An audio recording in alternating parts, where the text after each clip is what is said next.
Salute and salutations, everyone, for an excellent edition of Dice Scum Live. I feel like I may have accidentally gotten into a black hole scenario, or a bit of time dilation, since I am Adam and I've already covered this book on a different podcast. I'm Tech Priest, and I really, really, really wish I felt sicker.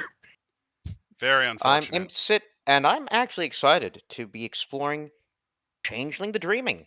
You're going to say that until we actually cover this book, because this is the book that once you read it, it will kill 80% of any interest that you ever fucking have for Changeling the Dreaming. Oh, come on, Dreaming it's is already a game Mm. that is just, to me, like a what the fuck do you actually do game. There's a lot you This book could does have not done. help with that. There's a lot you could have done, but they never understood the nature of their foe. See, here's the thing, right? White Wolf is notorious for doubling down and burning all of their money.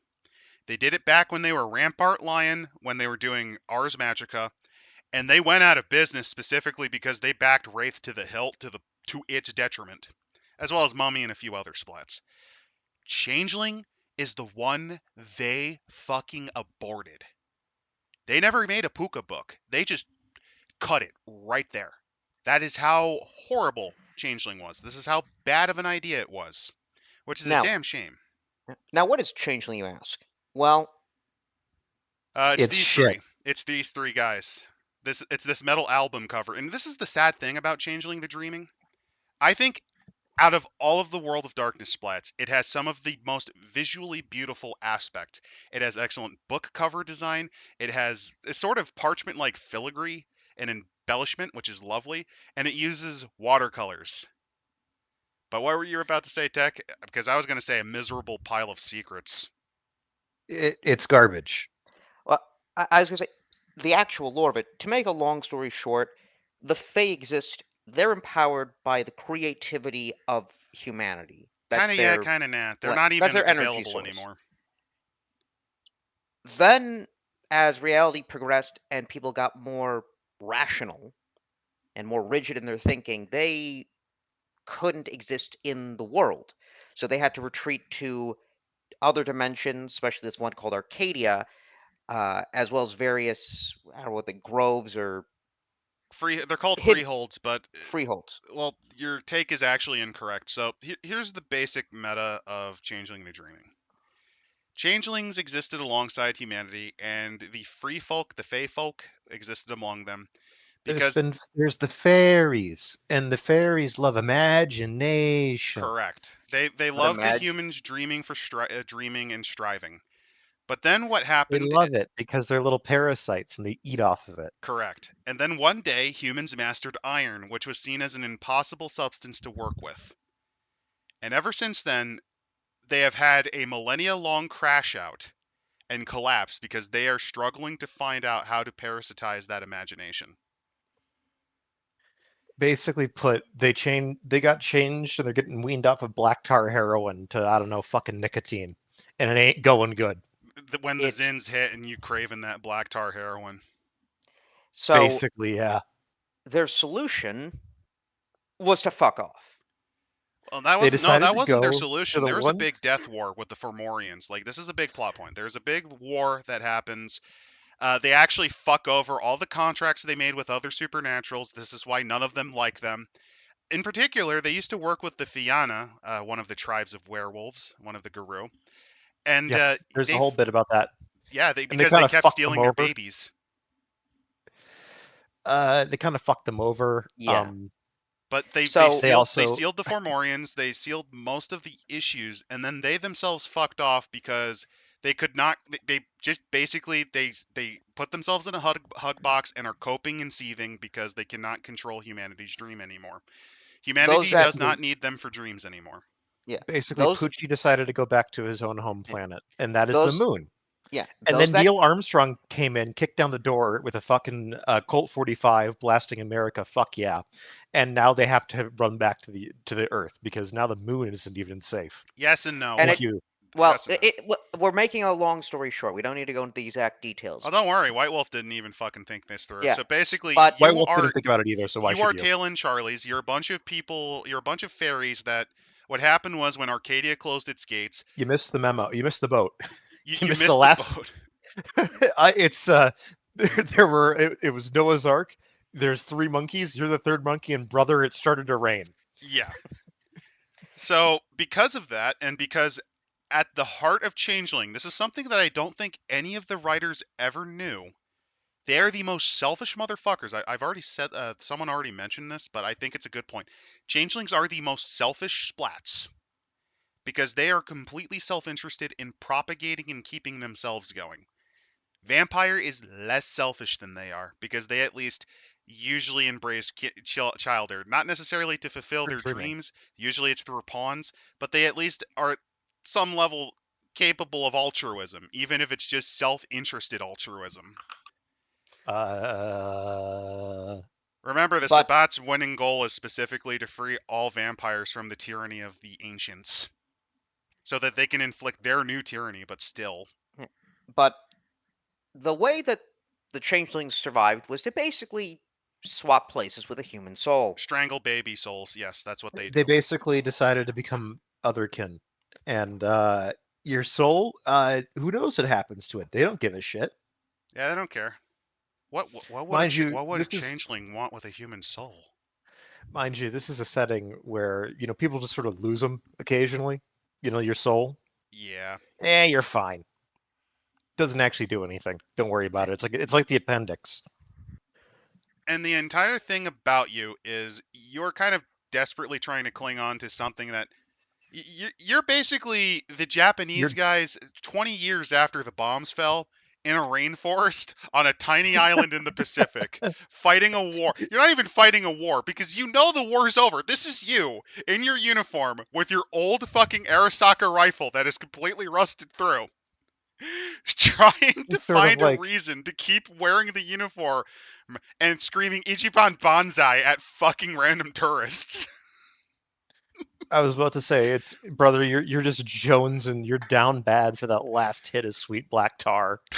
I'm not even kidding. You're like Hiro Onoda if he knew the war was over. Like the Emperor himself signs we have lost, and you're looking at that saying, but thank the Emperor I cannot read, and you throw it away. The sign would stop me if I could read. Meanwhile, the changelings, yeah. I mean, there's some other stuff with the Fae in Old World. And there's some interesting. They built up a lot in first edition. There's a couple of neat stuff. Yeah, there's a couple of neat things, and then it's completely wasted on the rest of the game. Do you want to know why? Because there's 2 writers for this book. There's Deirdre Brooks, who I don't remember what she did, but Brian Campbell you would most know as. Have you ever read the Shadow Lord's 2nd edition tribe book? I've skimmed it. He's responsible for that one. Okay. Just to give an idea. So these 2 people were involved. They really, I don't think were familiar with Changeling.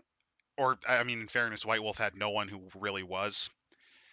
No one wanted to be. But Bro thought he was part of the group project. The thing is, we now know what powers changelings. Well, what do they fear? And that's the biggest question, because here's the thing. With vampires, there's a lot of things to fear. There's the lupine, which before werewolf was a thing, that was a thing you were worried about if you tried to get out of the city. But more specifically, you were always worried about your elders and their plots, because what's the odds that you are in on one of their many multi-century long scams? Chances are pretty close to 0. But it's a possibility. I totally am. My sire told me so. But there's the whole jihad, and there's a bunch of other things about it. Jihad, it doesn't matter. With the Guru, you're literally fighting a death war. Yeah.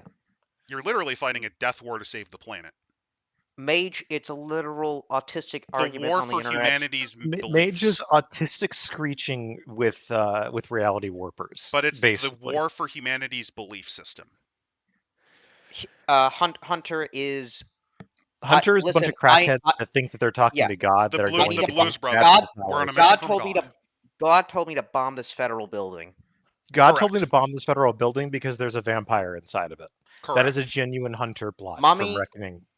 Good guy. Who the fuck knows? Well, it depends. Are we talking about the original Mummy Splat that they made way back The in first original. edition, The or are we Oh, the talking about original? Who the original is literally they exist. our mortal warriors? Yes. Wraith. Misery. Wraith is actually Try to survive the uh, the pressures of time and loss that affects every human soul. Wraith is basically like the game where it's like you want to have a cry session. You want to just sit down and be really depressed for a while. Here you go, guys. Here's our game. Let's play it. You're going to be looking at that bottle of scotch afterwards in the Colt 45 with a new hunger. From Angel Arroyo. Hermetics who say the Ascension War isn't over, less copium than changelings. Yes, that is correct, Yes, because they actually got because their the shit Ascension together. War is in fact not over. It's just mostly lost.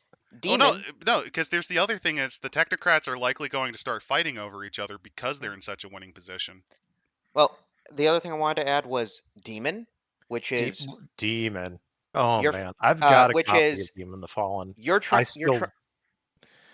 I don't know what the fuck they were doing.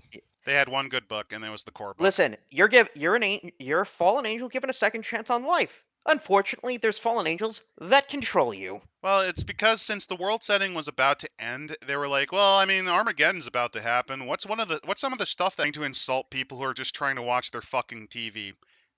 You're watching Star Trek Voyager. It sucks. It's the worst Star Trek ever. The thing I genuinely hate about there's just something about this image I intrinsically despise, and it is the fastest way to get me out of a game of Changeling. Just staring at this. By the way, fun fact, this book is the one that finally gives them a force to fight against. See, what they were trying to do with Changeling was they were trying to kind of make it open-ended originally, and then they stumbled upon, well, reality itself is boring, so that's what they're fighting, which I think is the stupidest take they could have fucking done. So, as they say here, dreams come easiest to us when we're young. Before we're taught the way the real world is, we live in a state of grace, believing that anything is possible. As children, we take Our every audio's a opportunity. bit spotty. That's probably just YouTube or something. Sorry, guys. What were you Did we saying? cut out? We have the unlimited opportunities as pirates, astronauts, ballerinas, or ninjas. We turn cardboard boxes into spaceships, backyards into desert islands, and treehouses into armored forts. Fantastic worlds are within our grasp, and fantastic creatures like fairies, dragons, and monsters seem like they're a heartbeat away. But somewhere along the way, we lose the enthusiasm. We seek stable 9 to 5 lives, live in quiet homes, and narcotize ourselves in front of flickering television sets. We become banal. Basically, but this book is entirely like, fuck you, Dad. Fuck you, the man. We're being punk, and we have no idea what that actually means. The best way to describe this is actually This there book is awful. is a person on YouTube that perfectly describes this. His name is Styx Hexenhammer. Oh, fuck that.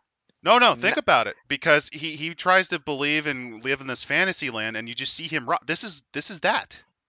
You said black tar heroin. Look at him now. He looks like he's dying from black tar heroin.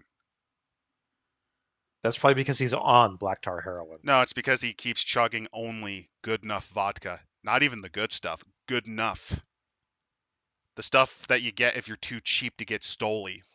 But listen, you settle down. You start a retirement plan. You gotta think about those 401ks. It can't be worse than the grape vodka I bought for my birthday once. It is. From It is genuinely bottom shelf. It is great value vodka. Was like can't be doing those all-nighters anymore. You gotta think about your health. Have you started thinking about planning for the long term? Made any investments lately? And this killed it's that Changeling. Well, no, it's this. It's every late 90s Gen X anti-authority or countercultural movement. This is your fucking Fight Club. This is Office Space. Office Space is an excellent example of what it's criticizing, and I think Office Space has done more damage to the cognitive psyche of people than fucking drugs have in some cases. So here's the thing that I ultimately have a disagreement with for Changeling. They mistake a lack of responsibility because children do not have responsibility. They mistake that for one of the beautiful things about Changeling if you do it right. Responsibility versus freedom. Because that was what the wildling and the grump concept was. Like here's an example, right? You have to deal with the DMV every fucking time you want to get your license renewed. You have to actually do the test. It's a pain. You have to get everything form sent it. You have to get it inspected. Genuinely a bit of a nightmare sometimes, right? It's very banal. You're working in the government system, but here's the thing. Guess what happens after you get that license renewed, buddy? You have a vehicle that you have the capacity to be free and go anywhere in the country with, so long as you Except, have gas. yeah, you got the gas mileage. Make sure that the carburetor's in order. True. Do you have the windshield fluid? That is true, but it's Did you still make sure your freedom. AC is actually working? It You is know, freedom what versus about that? responsibility. What about that? But you need a 4-seater or a The good 2-seater. mileage, You got to the get good good driver's gas insurance discount. miles. Are you in AAA? Are you in the AAA? AAA is very. You got to think about your healthcare plans. You don't want to be driving around too much. You got work to do. You got to feed the plants. The dog, the kids, all sort of stuff. I mean, really, you're just doing it to move to and from, the work at the grocery store and eventually the grave. You just got to accept that. That is, you literally just repeated word for word a Styx Hexenhammer rant before he lost his 2 front teeth. Like right before. Well, no, because Styx's response is to not pay anything and do a bunch of drugs and abandon your family. Don't forget, childishly repeat the same 3 stories about throwing soup cans in the kitchen floor to pretend that he's dying on the Somme. I Because will for say whatever this. reason, he imagines dying in a World War I trench. That is his childhood. I will say this. I think a better example of what they're trying to get at is this. Like when I was younger, I'd like to, act out like scenes from Star Wars or whatnot. So I'm running around the house, pretending I'm a I club. kept playing a Men in Black Yeah, agent. I yeah. legitimately saw myself as Agent J. Pew pew pew. Fighting the battle droids and whatnot. And then one day, like my dad's showing me like a recording of that, and I'm like, yeah, I look weird. I look weird doing that, and that's what they're talking about here. It's the It's developing a sense of self-identity. because you're as a changeling, you don't have a self identity. You have a set bounds of behavior. A Pooka can do only what a Pooka does. Not Uh, necessarily. You're thinking of, because there's not just the type of Fae you are, well, the Fae line you're from, but it's also your role. Like there's terms like paladins. It's more fantasy oriented. yeah, very much more fantasy oriented, but it's also that you're carefree about. You're not caring about what other people think. Well, it's a combination of that, but it's also just genuinely the because the entire thing about the Fae is they do not like to abide. They are beings of freedom. They kind of cover this a little more in Exalted, where they're an actual foe against the world setting, specifically because the rods of reality actively fuck with their dreaming. And by interacting with the real world and having to put that off, it actively starts damaging your connection to to this dreaming, this creativity. Essentially, this is the war between responsibility and freedom. Because you could just say fuck all of that, but that's where you enter Bedlam, where you're a homeless bum screaming as you just overdose on black tar heroin, and they have to have the cops give you Narcan and throw you in the slammer.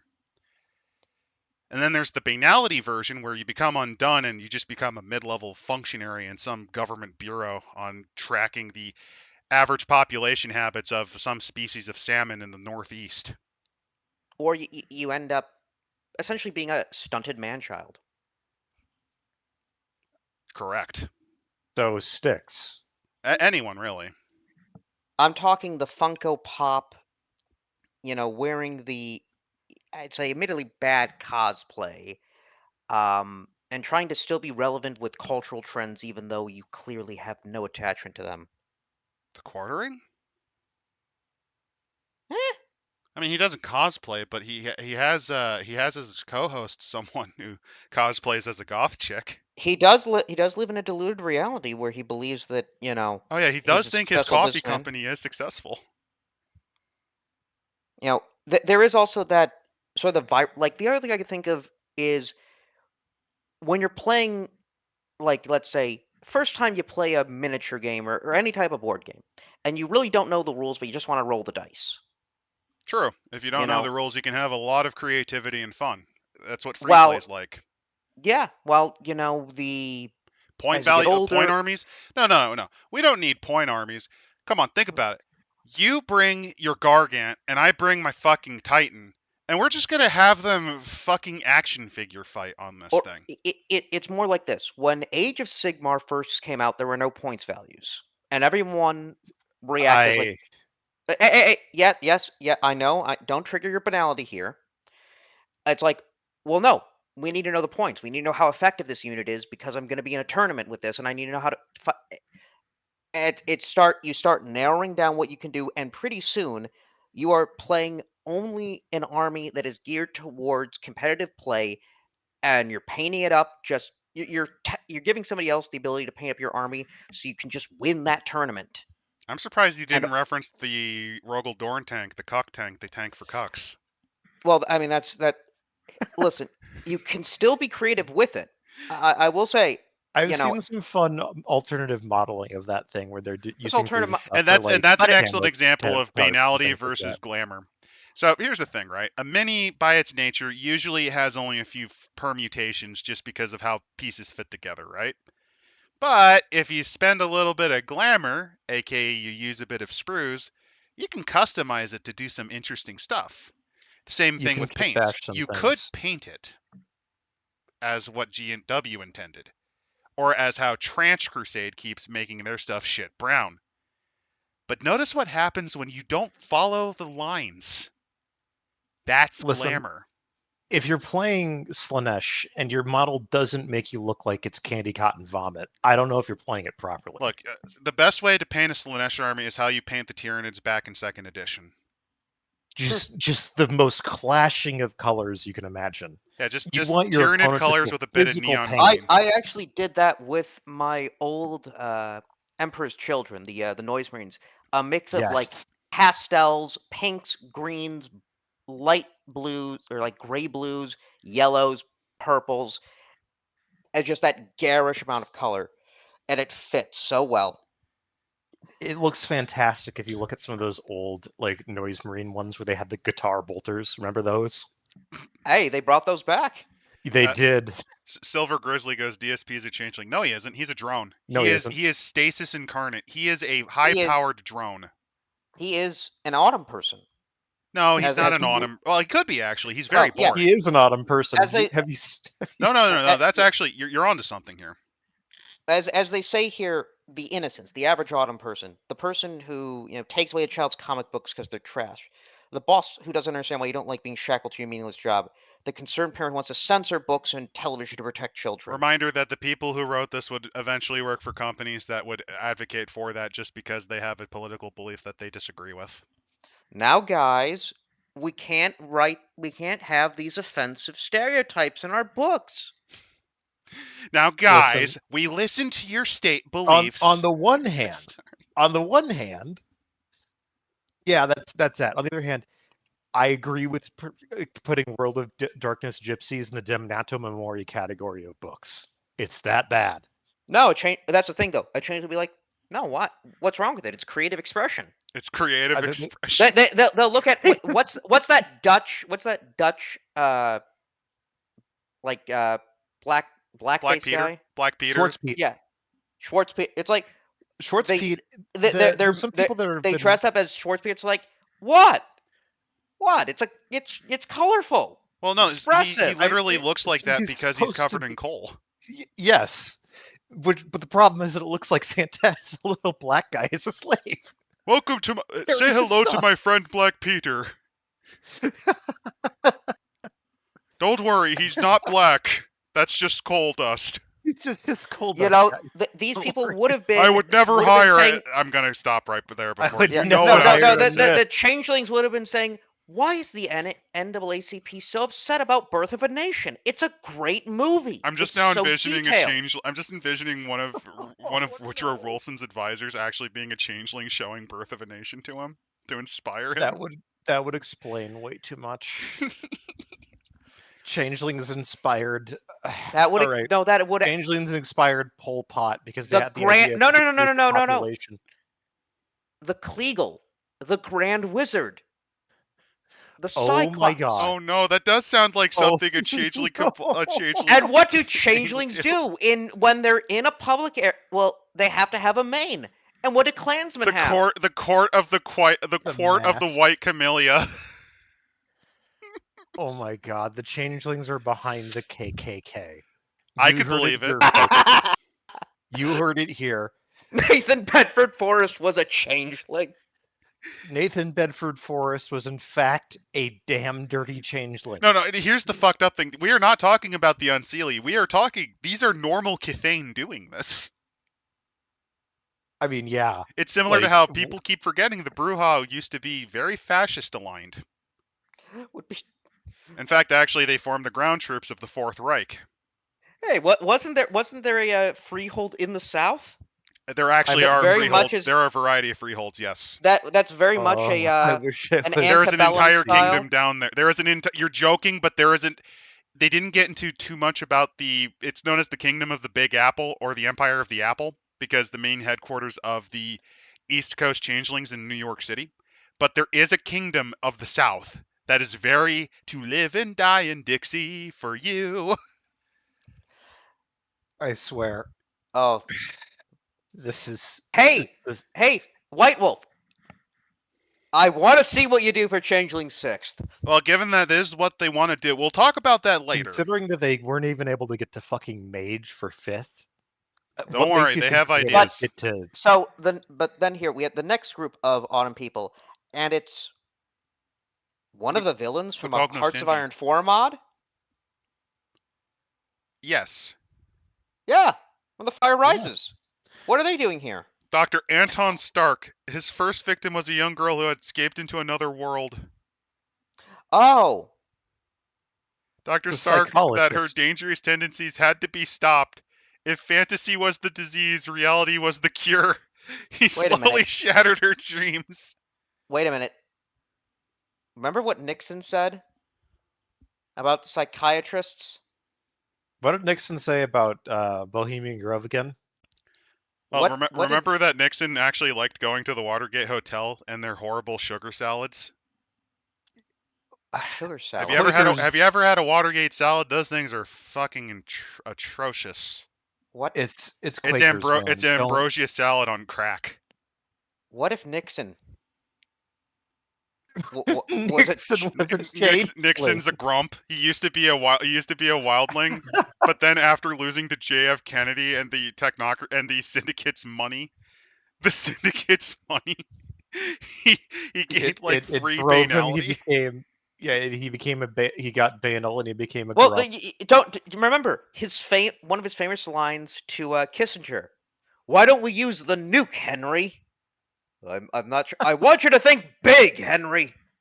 Reminder that Nixon also personally met Elvis Presley, who you know is a changeling, and Elvis gave him a gold-plated Colt 11.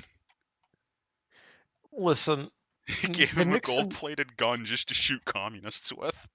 The Nixon administration is something akin to a fever dream at points. Oh, very much so. There's It is no somehow, other way. Keep in to mind that describe this it. is a man who also was a Quaker. They were championing women's rights and environmental protections while they're bombing the fucking Cambodians. Not only that, They're bombing but the they're doing Cambodians, it to remember. sidestep the other. They're doing it to sidestep the other side on the issue. You forgot the funniest Also part. because- Nixon, throughout all of that, is a Quaker. Yeah. From a religion that actively opposes violence as he's firebombing the Cambodians. Again, Well, what would you want? The communists to win? You know? Nixon talking about the 1973 Indo-Pakistani conflict is really funny too. Or saying, listen, abortion is fine if it's, but a rape or between a white and a black. Is Dr. Hans Zarkov a Flash Gordon reference? Actually, also, Ooh. you joke, but there's a picture in here that is very Flash Gordon. I want to show you that. It's Yeah. past. We're gonna have to go through the themes of the book. You have a dude that's very depressing. So those are mainly the two. Is the people who are like They're not aware, and then just there's the ones who are. passively and actively wanting to shut down Also, imagination. You're getting a bit of Gimsta, feedback. You're getting staticky. Oh. What about now? Still there. Just hop in and out. That usually fixes it. So the next section of this book is Watching Through the Window, which it just goes through testimonies of characters who don't matter. We could probably skip this As entire one chapter. does. I think Honestly, we could skip this entire book. Yeah, but this is from the point of view of a character who doesn't matter. Do you want to read about him complaining about television? Of a guy by the name of Arthur Fishlips. Yes, Arthur Fishlips, who had a crush on the main character of the short fiction earlier, which is just kind of depressing. I mean, it doesn't When matter. I None think of these characters ever I get thi- expanded upon, so when who I cares? when I think of what my parents told me when I was a kid, all I think is keep your hands to yourself. Settle down. All the best things in life are called childish. Cartoons, comic books, games, even make-believe. Okay. Children are the only people who realize how powerful make-believe really is.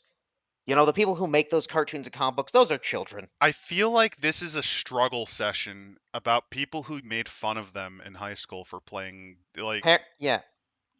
I mean, it makes Parents- sense if you remember that this is, like, made by people who actually did get bullied for actually playing tabletop games because it was really fucking geeky at the time. Children have inexhaustible energy and enthusiasm, and adults exhaust themselves trying to condition it out of them. All the normal kids get together and reform how normal they are. It was bad for me, but even worse for my friend Jack. He never even really knew he was a troll, but he always was at least 4 inches taller than any other kid in class. I never saw him walk without a slouch until he met other trolls. When a group of trolls get together away from all the other people who ridicule them, they finally act proud of who they are. Well, yeah, they start shit posting on the internet and insulting people with cognitive disabilities for their actions. Oh, you mean the other type of troll. Sorry, I got confused there. No, and also Angela Royal brings up that the other conflict that would have made a lot more sense than what the fuck we're reading right now would have been to just have their main foe be the technocracy. Yeah, but it's a cross-splat. Yeah. They don't... This is old world, man. They cross-splat all the time. No, you're right. Mm-hmm. It gets obnoxious how much I mean, do you really want to read around. everything about Mr. Fishlips when it's just rambling horseshit? Well, that's kind of what we like. Okay. It screams 90s, saying like one question you're never supposed to ask at school is why. And people wonder why Changeling failed with books like this. No, like one of the big things that they do at school is they tell you, well, why? Ask why. Think about why. You see that? No, this guy's school was in Alabama. No, even in Alabama, you're supposed to at least ask questions. They usually just kind of speed run it, though. I mean, if it's the 90s, it's why is evolution a godless device by the devil? Depends on the area in Alabama, and honestly, you're joking, but it's more of a Midwestern problem. Seriously, people always forget how fucking brain damaged the Midwest is when it comes to stuff like that. Reminder that in the 90s, that's where most of the militia movements came from, too. It's hey, don't forget Idaho. Idaho, home to two things, Mormons and Wagnats. Mm-hmm. And potatoes. Okay, so 3 things. Don't be late to class, pay attention, don't doodle, don't daydream. By the way, they get paid for that. So you know that whole sorry, off-topic tangent rant. That's fine. So you know that one fucking guy that there was the attempted shooting at an In-N-Out burger in Idaho? Attempted. He killed 3 people. Yeah, you know what I mean? Like attempted mass shooting. He only winged a couple of people. He could have gotten more. 3 counts as a mass shooting, man. It does. It is legally a mass shooting, but it could have gotten worse. That is probably that is a malapropism. So the thing is that it ended up in a three-way firefight because there's one fucking idiot with a 5.7 and a suppressor that's like, this is my day, fires a bunch, misses all the time, gets shot in the leg, and an off-duty police officer. Which, I don't know about you, but this sort of just sums up Idaho for me. Yeah. Just, The only thing and the the only shooter thing that's did not missing get, is a random deer busting in head first through the window. the only thing missing is a random deer getting shot in the fight. I mean, the shooter did kill A deer himself, so I or guess that dog. A counts. random pet too would also count. Yeah. But I yeah, like the whole the take high on school. school. Okay, so Yeah. I'm gonna come at this from like my lens. The doodling thing, I can understand because let's be fair, a lot of kids are very bad at paying attention. I was one of those. I But mean, it's to that's help kids in you. general. Yeah, but it's to help you focus. It's to help actually teach you how to pay attention for longer than like 5 minutes. Yeah. Like there is a I like. reason usually behind why they do what they do. Well, This that's what person they seems to have want you. never understood that. That's what they want you to think. I'm still rather creative despite understanding the mechanics behind this. No, you're not. You're controlled into a system. You were on the honor roll.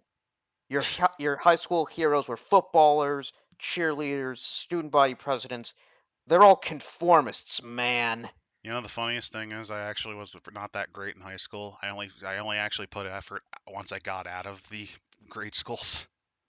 Well, that brings us to college then, in which, you know, it's all about the ability to withstand bureaucracy. There's going to be a segment we're about to cover television, and this is really funny because the point of view of this asshole is all from what he saw on TV.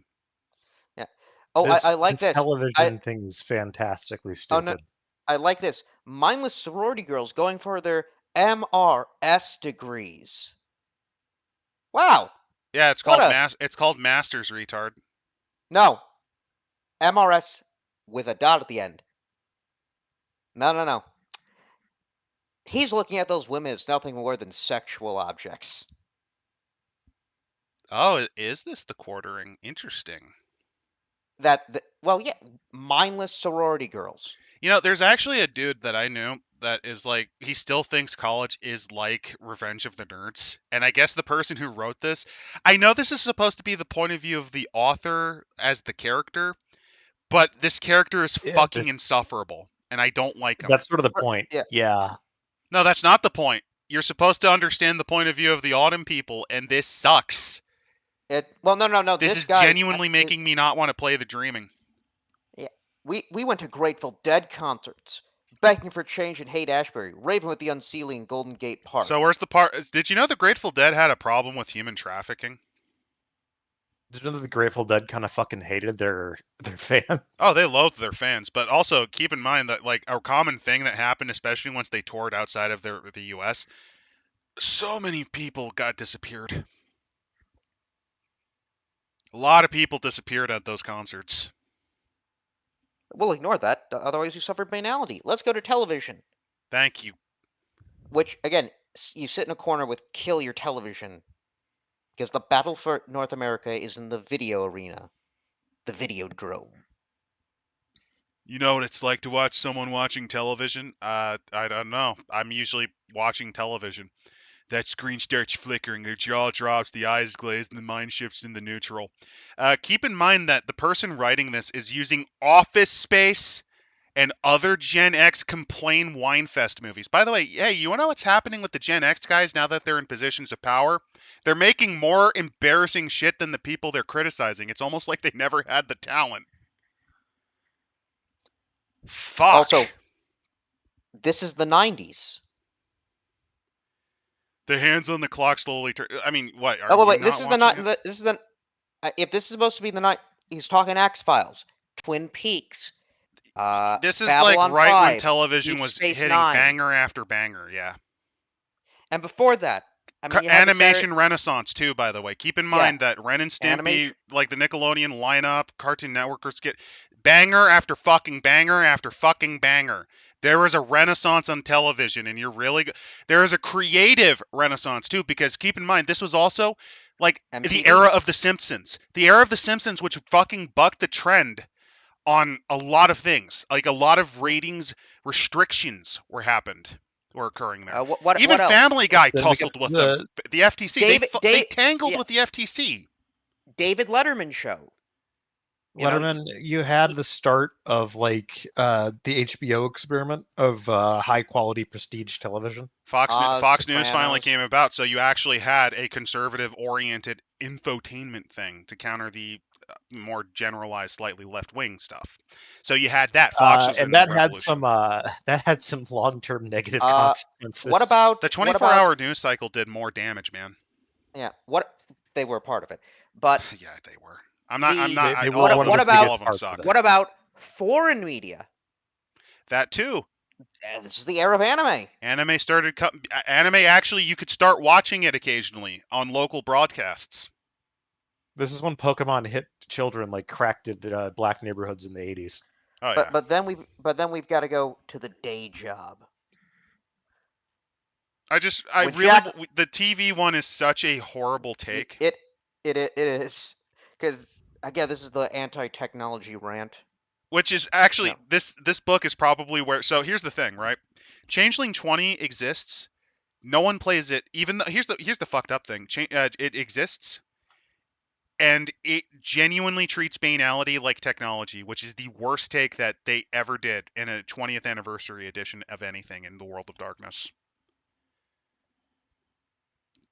Oh yeah, the Fleetwood Mac. Oh yeah, the Fleetwood Mac guys are worse. You're correct, Mind's Eye. Members of the Children of God cult. Yeah. Oh, that's Yeah. not good. But your day job. Working used to seem exciting, but any job can be tedious.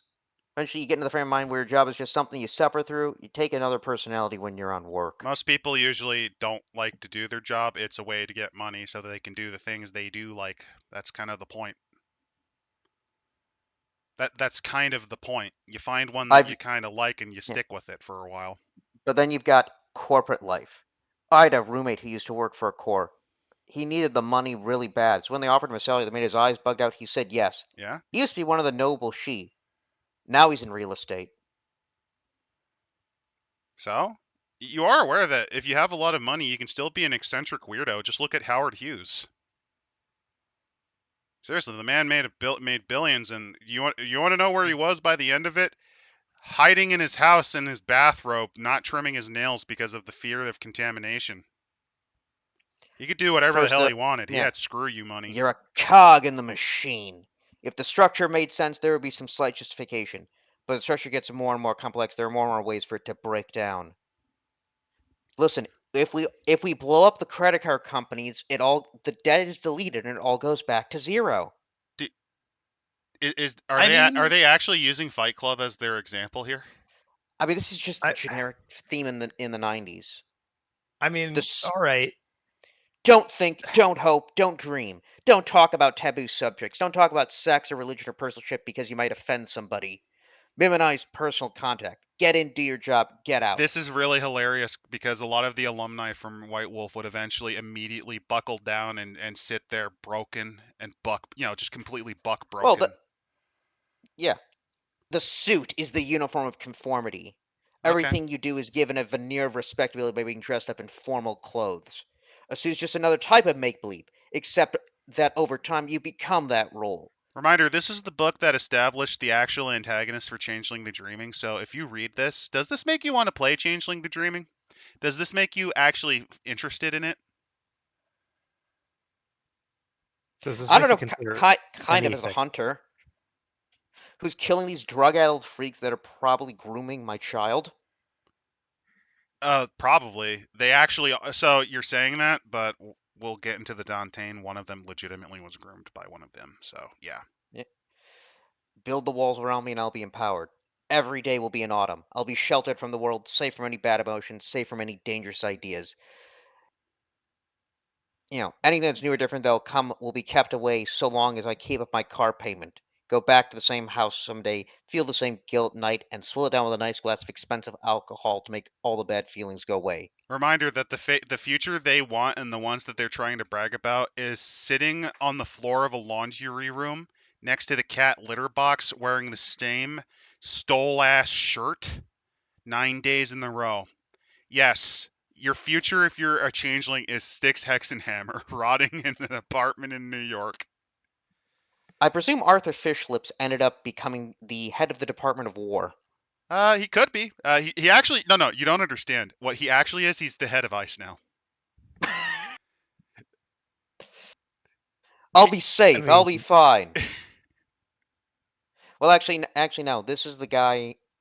This is the alternate dimension Pete Hegseth. But yeah, As he- if you're curious, this is what Fishlips looks like. He actually looks like Styx to a degree, just with less hair and the same amount of anorexia, honestly. Who instead of going alcohol, this Pete Hegseth went full into the crazy drugs. Angelo Arroyo, I feel as if the traditions are less schizophrenic than how the changelings describe society. Yeah, because The- there's the- actually a coherence to their beliefs. Wait, from Yes. closing star, which mass shooting was this? Presumably the postal one. Oh yeah. But then we go into the chill of winter.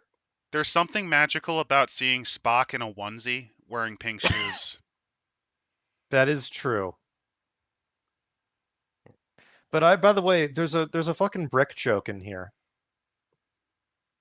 In one of the side boxes talking about how the Pooka left carrots. And this section ends with this guy saying, "Wait a minute, I got a copy of it around here." Yeah, under the carrot. The carrot? Whimsy. Whimsy. It just makes me want to shoot both of them, and then myself. So But yeah, again, they talk that's about here chapter 1. We're a the third of the power- way in. Yeah, they're talking about the power of glamour, and mainly the fear of winter. The fear of no more glamour For those existing, curious, winter is their version of Gehenna, their version of the apocalypse, their version of ascension. Now that you know what that means, now we can just kind of probably skip this unless you want to really go into this. well, we do have that wonderful image of Captain. Oh, here Cosmos we or go. I whatever. told you. This is the Flash Gordon cameo. Now, I I love have an this idea. image. Is this relevant at all to the rest of the game? No. Does No. it kind of go hard? Yes. This is a void engineer character right here. Fighting against the alien changelings. Doesn't this look like this is a great void engineer character? Now that a Delta Green operation, but it's set in the world of darkness, and the Migo are just changelings. That is fantastic. PX Poker Night. Oh, and if you're curious, this is the book that cries about the space race. So actually, does this mean the changelings are like really incentivized and happy about the Artemis missions? They should be.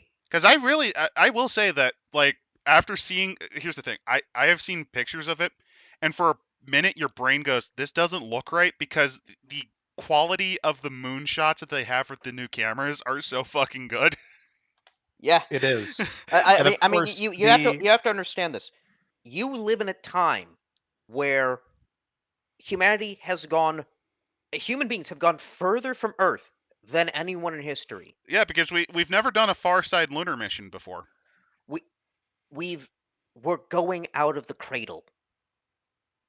It's really it's lovely. And in a few years, we will be watching, not on our televisions, probably on our phones or on our laptops, watching as they did in 1969, a man walk on the moon. I legitimately, just to give you a rare example, I actually sat down to watch on TV with the relatives them coming back, just because I wanted to make sure that they did come back safe, and it felt kind of magical. Oh no, it really did. It felt like just watching the parachute goes down and slowing down. Everything went basically textbook, splashed down in the ocean. It was wonderful. It is that hope for the future. Now, that all being said, it's also amazing how fucking Microsoft Office being a shit made its way back out into space. Oh yeah. In fair, remember we calculated to get into space the first time. Pi, we rounded that shit down to 3 and used computer rooms large enough to basically do the same levels of a low-grade TI-83 calculator. So honestly, we could actually cripple ourselves more by using micro shit. Yeah, but you know what probably was causing that problem? Banal Chimera. Oh no, it was the AI. Well, no, That is a banal chimera. So what chimera are the Imaginary thoughts friends. and They're yeah, imaginary friends. and these are the ones that have banality with them. Well, what happens Basically, is, changelings can have their imaginary friends attack and destroy them. yeah, if you leave them alone, or what happens are banal chimeras happen when you ignore or forget your imaginary friends and they come back to try to kill you. And here's a really fun example of one on page 29 in the PDF, page 30 in it. And it is just, look at this fucking guy. Ah, The most common version of banal chimeras are those that get abandoned, and this is an example of one. you know what someone should make though? They should make maybe a foster's home for imaginary friends. I'm glad someone brought it up. I would have actually been very disappointed if no one did. Oh, that's also actually another change. That could be another changeling campaign.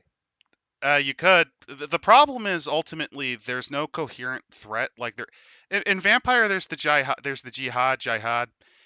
In the other ones, there's the death war. This one is normals, and that's just not very good I mean, planning. you could then invite demon, and then it's has been hotel, except even more gay.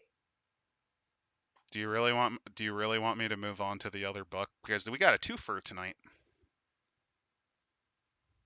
Honestly, Is there's this how one you honor section the here that's tribe half unmourned? decent. There's one part that's half decent in this, and that's the description of like the anti-changeling bullshit changelings. The Dantean, yeah, we can cover them Or briefly. yeah, or like this, the There's also chimerical this object. one section which we need to cover, which is the classification of the autumn people. Correct. What page is that on? So That starts on we're page going to jump 37. through, because now there is another thing that's kind of neat. They actually give this book has one really good nugget.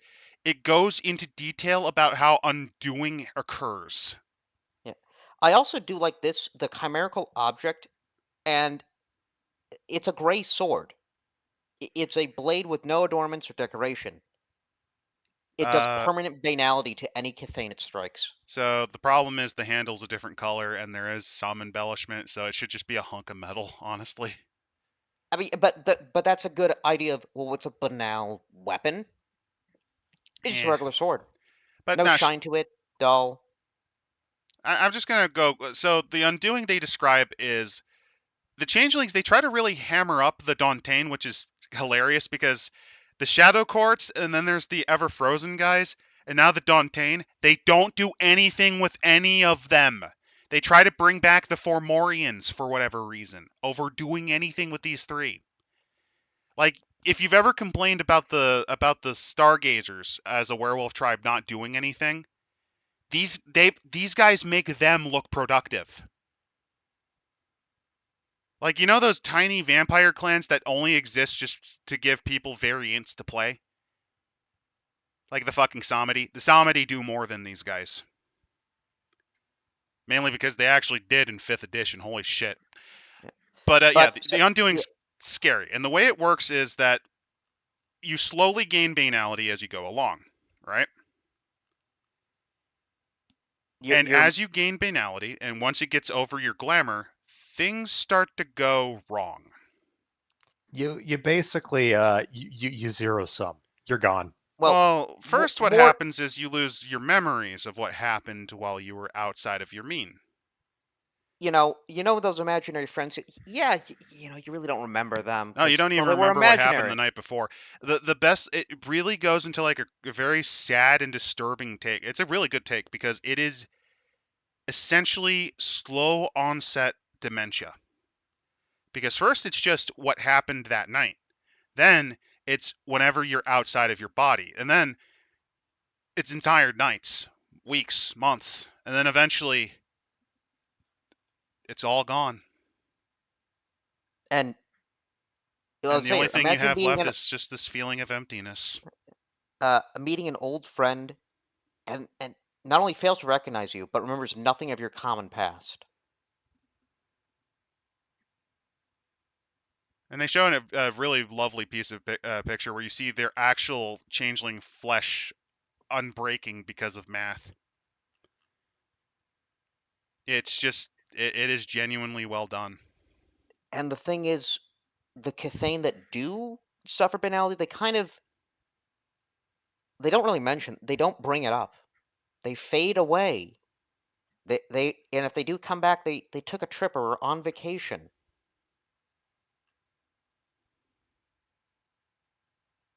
So you're dying of an illness in a way, and nobody's there to help you.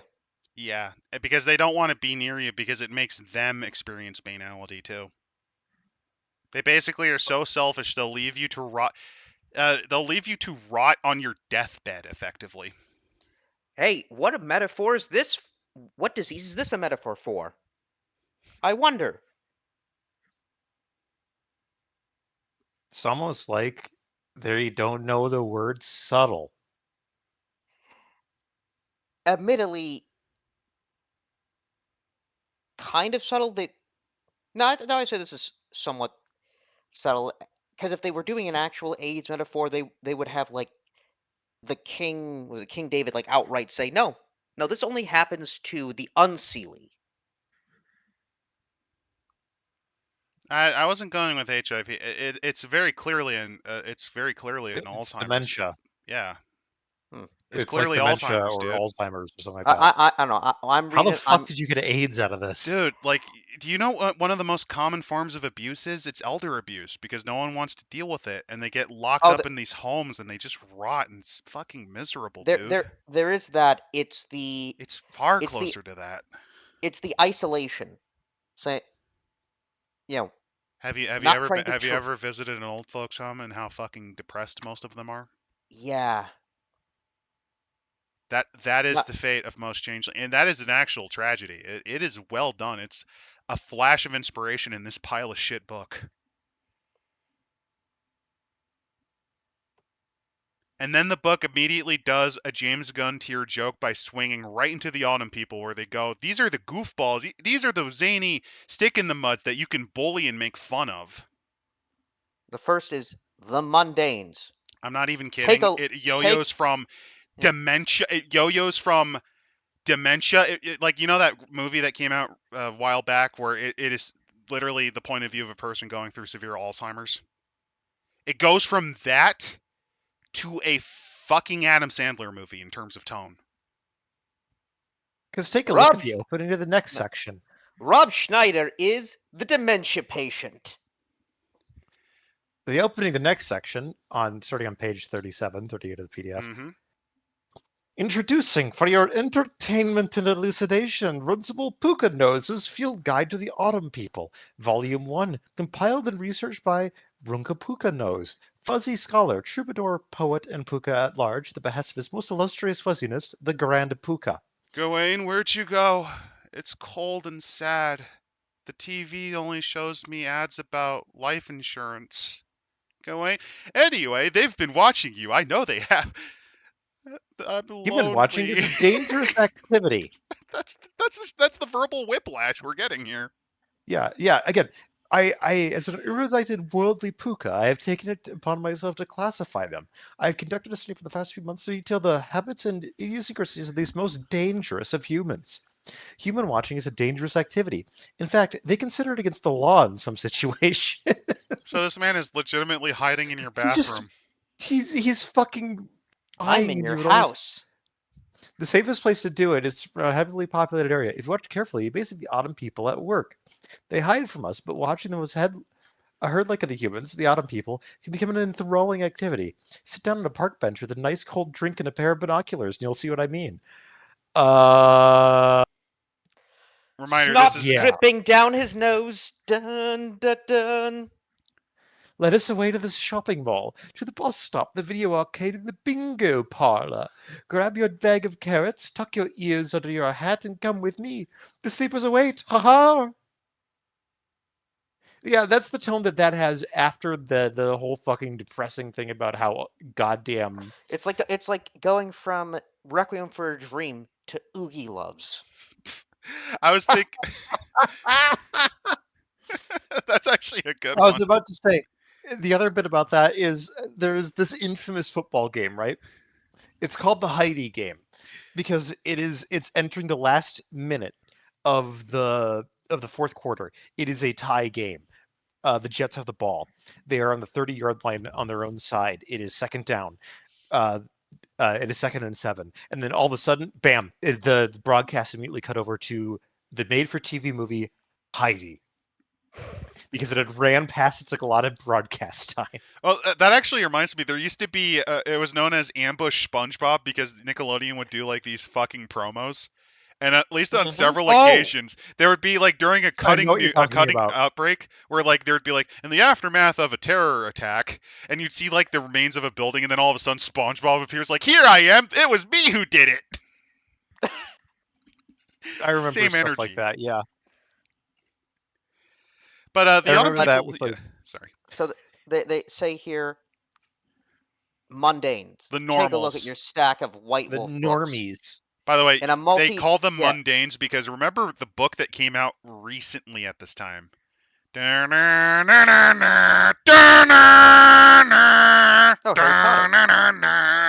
Potter. Yes, J.K. Rowling in the No, Black you Mold know in what? Your You know what's a Household. good example of banality? Harry Potter and that rationalism book. Let's I mean, not talk about that. Do you really want to talk about the million word milestone of failure as written by a thinks he's smarter than he really is? No, but that's definitely a book by a mundane. I mean, let's keep going here. But so we got the mundane. They're talking about the classifications. The 3 classifications are the heavy sleepers. They're the normal heavy people that sleepers just do their things. Are the people that don't even notice when there's like magic shit going around on. them. They're the innocents. Effectively, what happened was, and this is why this book exists. I'll even read it out. Take a look at your stack of White Wolf books. It goes directly into fourth wall breaking. Take a look at your stacks of White Wolf books. If you flip through the pages, you'll see dozens of types of supernatural characters you can create. In a multi-genre game, werewolves can hunt down renegade vampires, psychic secret agents can infiltrate high-tech bases of conspiratorial magi, ghostly prom queens can terrorize high school football players possessed by demonic spirits, and so on ad nauseum. That's well and good, but once a game gets out of hand, there's one type of character that always falls by the wayside: humans. And they wanted to make these guys the antagonists for Changeling. Because how dare they? I think it's just they thought they were so clever, which it is interesting, but it's like, really? But then we have what could be classified as the red-pilled. Sympathetic allies that have the occasional understanding of reality. They haven't been white-pilled. Well, yeah. So sometimes humans have a banality stat too. The ones who don't take their medication, or the ones that are just irrepressible man-children. They can join you. I want to note this. One of your actual allies in a Changeling the Dreaming game can be the soy-facing Funko Pop collector. Oh, God.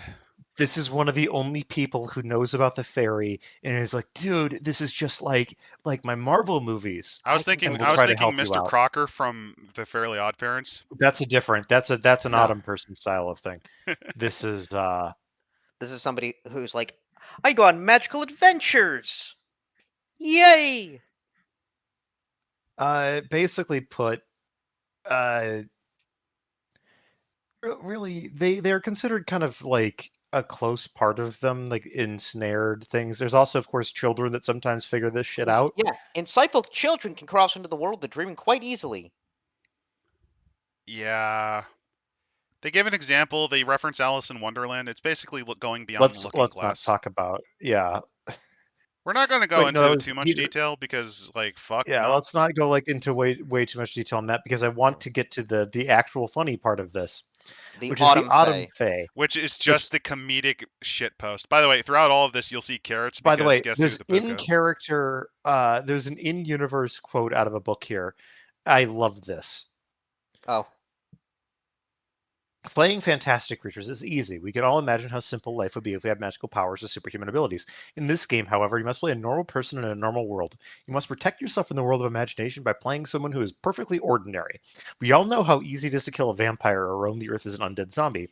This, however, is nothing compared to filling out a tax form or getting car insurance.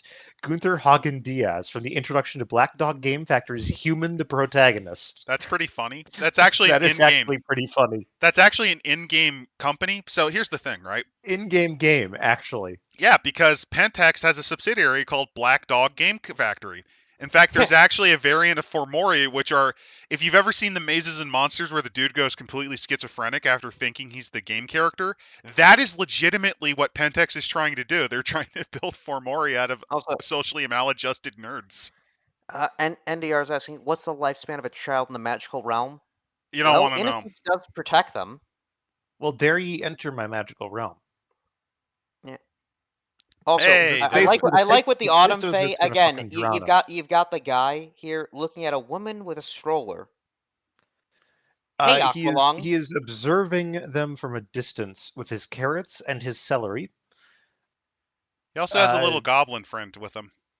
Yeah, that lives in the tree. But let's see. Here are basically, as comic relief from mundane encounters, this is a fun one. The heavy sleeper is a relatively harmless creature if you keep your exposure at a minimum.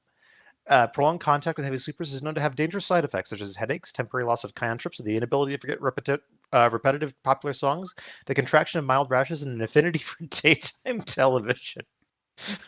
Okay, that last one's actually kind of funny. I mean, have you seen the Patty Walter show? This is where the book actually starts yo-yoing around. This is where the book actually starts to become kind of neat. The problem is we're like halfway through. By the way, hey there, Yeah. sadistic llama. I have a Changeling the Dreaming party once. They took to heart about the values Changeling and became a horrible gang in a Midwest state of Ohio, running around killing, doing drugs, and being insane. Well, being retarded. They got murdered by an offended Bruja and his ghouls. But hey, at least they were free and promoted the Dreaming. Yeah, that's a viable way to play the Kithain. But let's see. We've got here the overprotective mother. Mm-hmm. This is actually funny. Don't climb on that. What are you doing up there? So they have a whole thing about this. Some mothers have been known to tether children to them with leashes or strap them into large wheeled conveyances to transport them from one location to the other. If a child is buried under heavy winter clothing or within an elaborate conveyance, one can still identify the warder by her distinctive behaviors. Although most protective mothers will express ritual greetings when encountering each other in the wild. Oh, isn't he precious? He looks so adorable. And have been known to enter contests of dominance depending on whose child is more precocious or attractive. Precious. By the way, keep in mind that changelings are not usually this fucking out of it. This guy is very close to Bedlam, obviously. Yeah, this guy's kind of crazy. It's still funny, though. It's funny, This- but it's kind of like one of the ideas that was brought up in the Galliard group. It's a podcast that actually specializes in the world of darkness. They're going to branch out into other things soon. But one of the things they kind of mentioned that's an interesting idea, take these guys and play them as they are technically fae that are highly banal. And then it's essentially trying to get these grumps to kind of remember their childhood again. Like you know those movies where it's like, what happened to you? You used to actually have a bit more fun. No, see, you're just playing Hook. Yeah, you're doing You're Hook. just playing the movie Yeah. Hook. And that could be fun. That could be a very fun chronicle where you're trying to get a member of your party back. Like the restrictive librarian whose entire thing is censoring books because they don't want children to read things that actually hurt them. You could play that as a writer, for example, who never actually made it big. And you help them try to achieve their dream. Yeah. Next is the Minutia Maven. This is the lady who literally, you know those people who are really happy whenever they find pennies? That is literally her very existence. So this is like the man with trains. Examples include scrutinizing pennies to identify when they were minted. So if you are a numismatologist, I forget how to pronounce it, it's the study of coins. If you coin collect, this guy hates you. Changelings hate you. By the way, so I think that his section on the in character bit, this one is actually really funny. I distinctly remember a notable encounter with a maven on a long bus ride in Seattle. She had mistaken a shiny piece of round metal on the floor of the bus as a 10-cent piece. After scrutinizing it through both the lenses of her bifocals, examining it with a large magnifying glass, and tasting it briefly, she presented it to 5 different riders on the bus asking for their opinions on whether the object was a dime or a piece of scrap metal. She then proceeded to extol the virtues of dimes minted in Denver over dimes minted in Washington, explained how to make tiny pieces of metal especially shiny, and complained that nothing really valuable should be purchased for a dime anymore.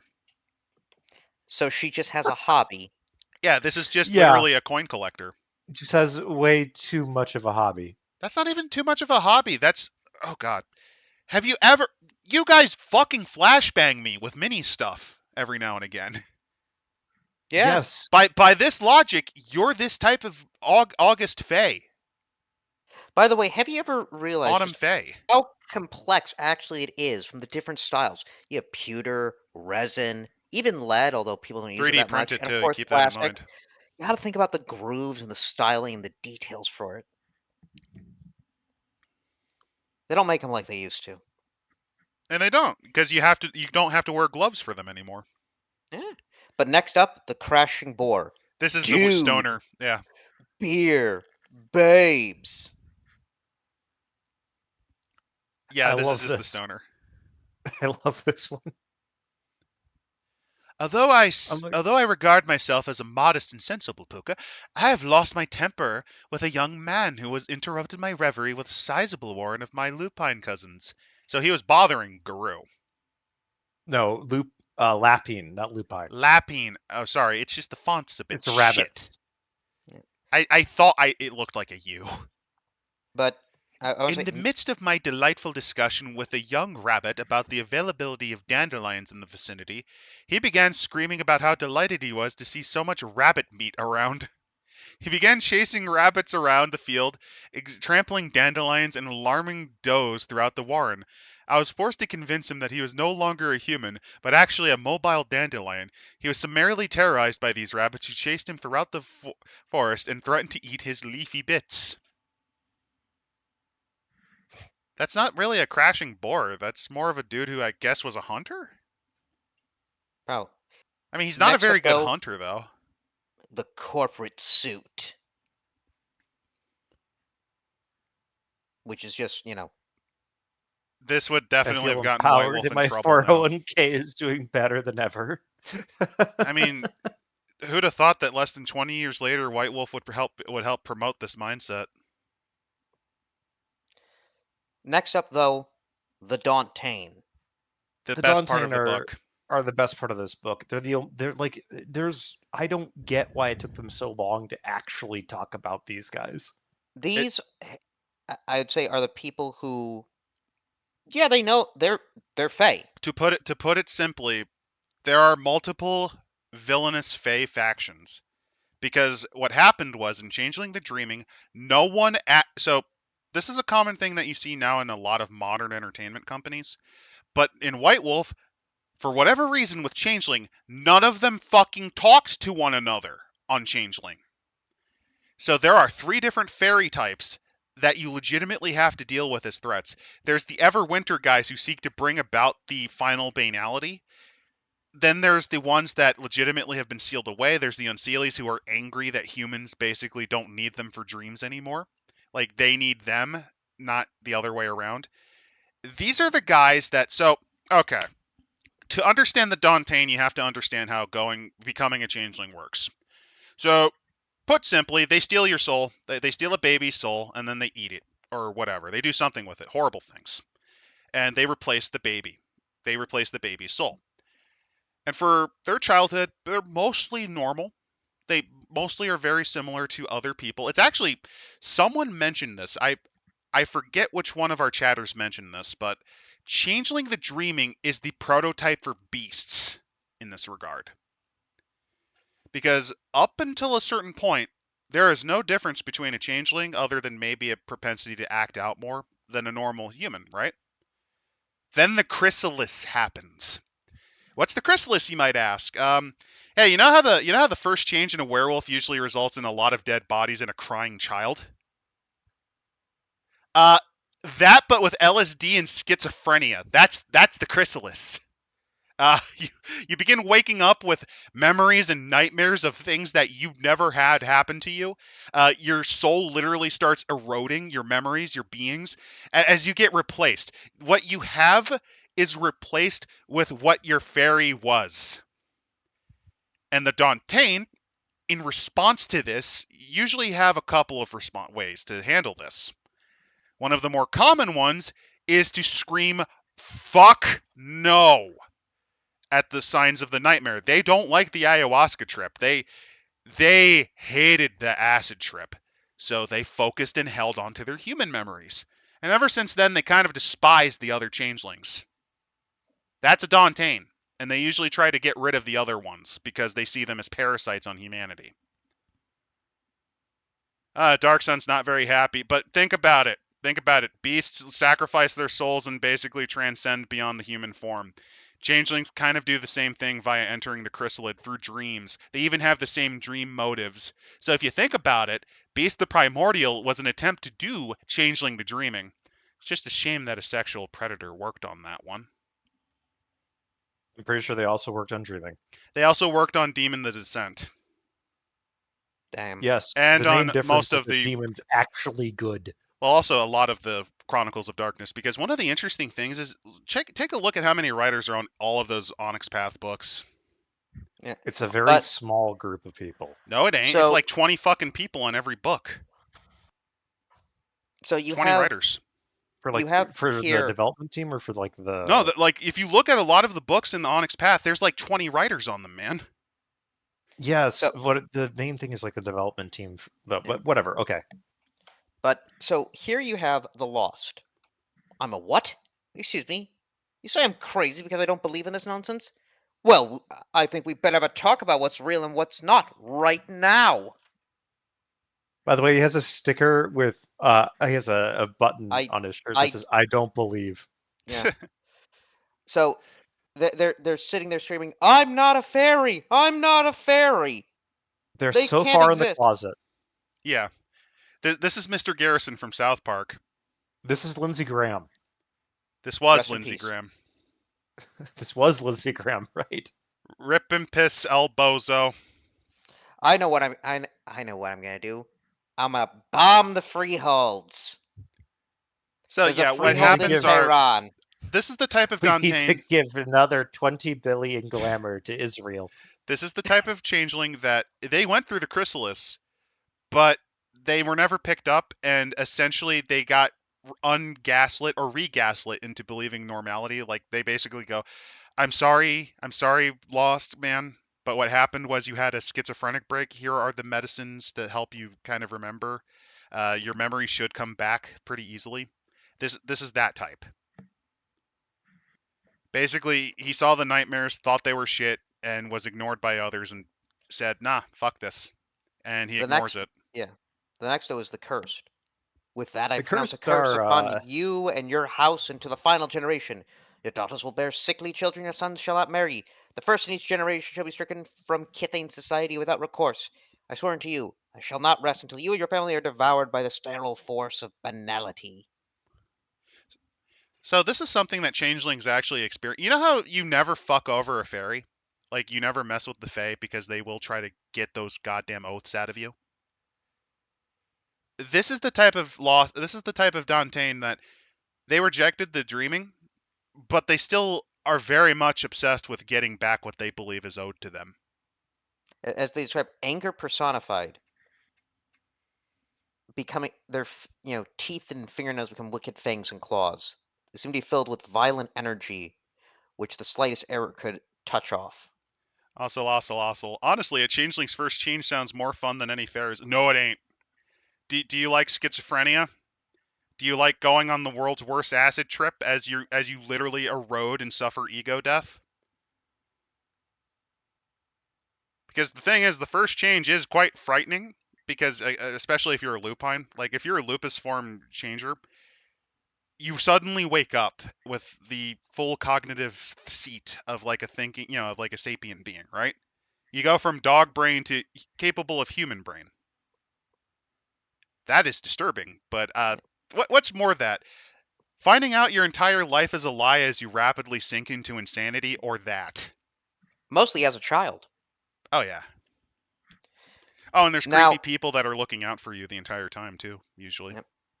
Then you have the black magicians, who realize, wait a minute, banality hurts other changelings, which These means are I the can use guys that that. are like necromancers. They see the obscure, horrifying occultist stuff, and they're like, let's play with it. Only in this case, it's wow. I just realized that the ID 10T tax forums really hurt other changelings. I am going to become the mad scientist of this. His greatest weapon of terrorism, he drags a whole bunch of job applications into a freehold. Basically, he is the. I just Ki- all He right. he I replaces it. What was it? What's the one that is like a little bit of a trickster? Was it the the Knocker? Pooka The Pooka? Pookas You tend to be just start tricksters, yeah. replacing a changelings or like a she's royal outfit, all the royal outfits with business suits. with the Burger King uniform.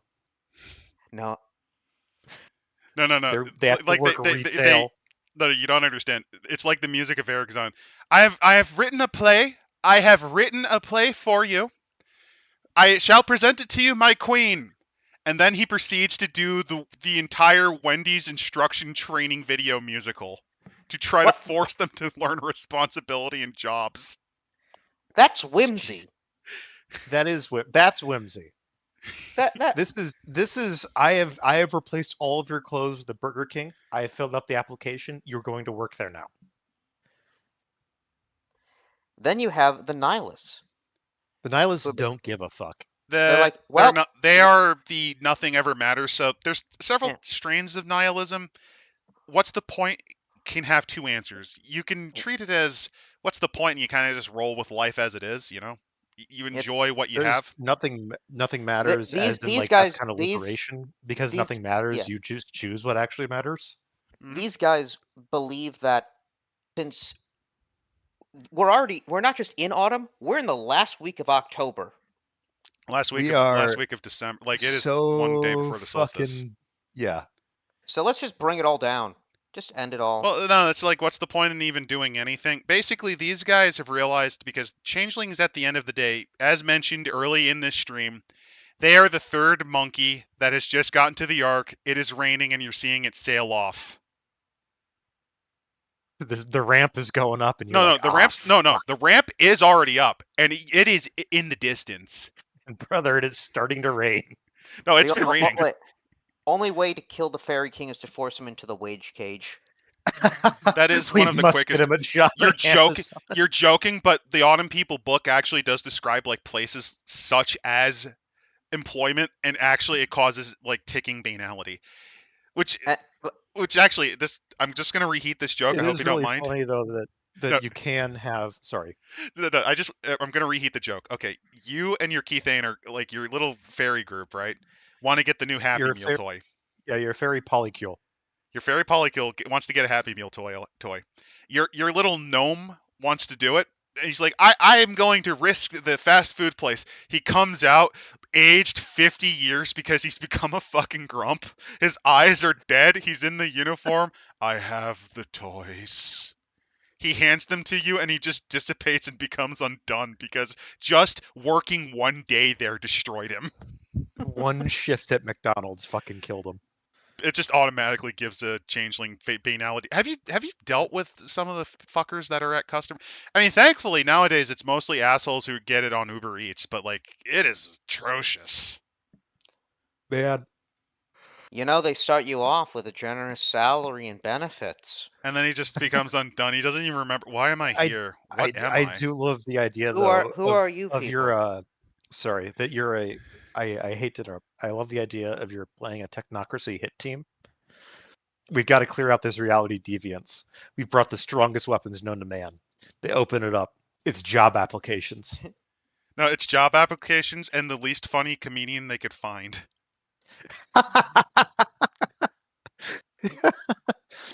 You've been accepted at a comedy club.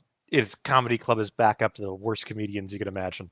Or alternative, okay, hear me out. The hit mark, okay, we have to equip our hit marks with the most suitable arrangements. And you just see them start putting on clown makeup. like Oh, completely no. serious. Like you see these robots like putting on the clown face Gents, masks. we must infiltrate we have to infiltrate their polycule.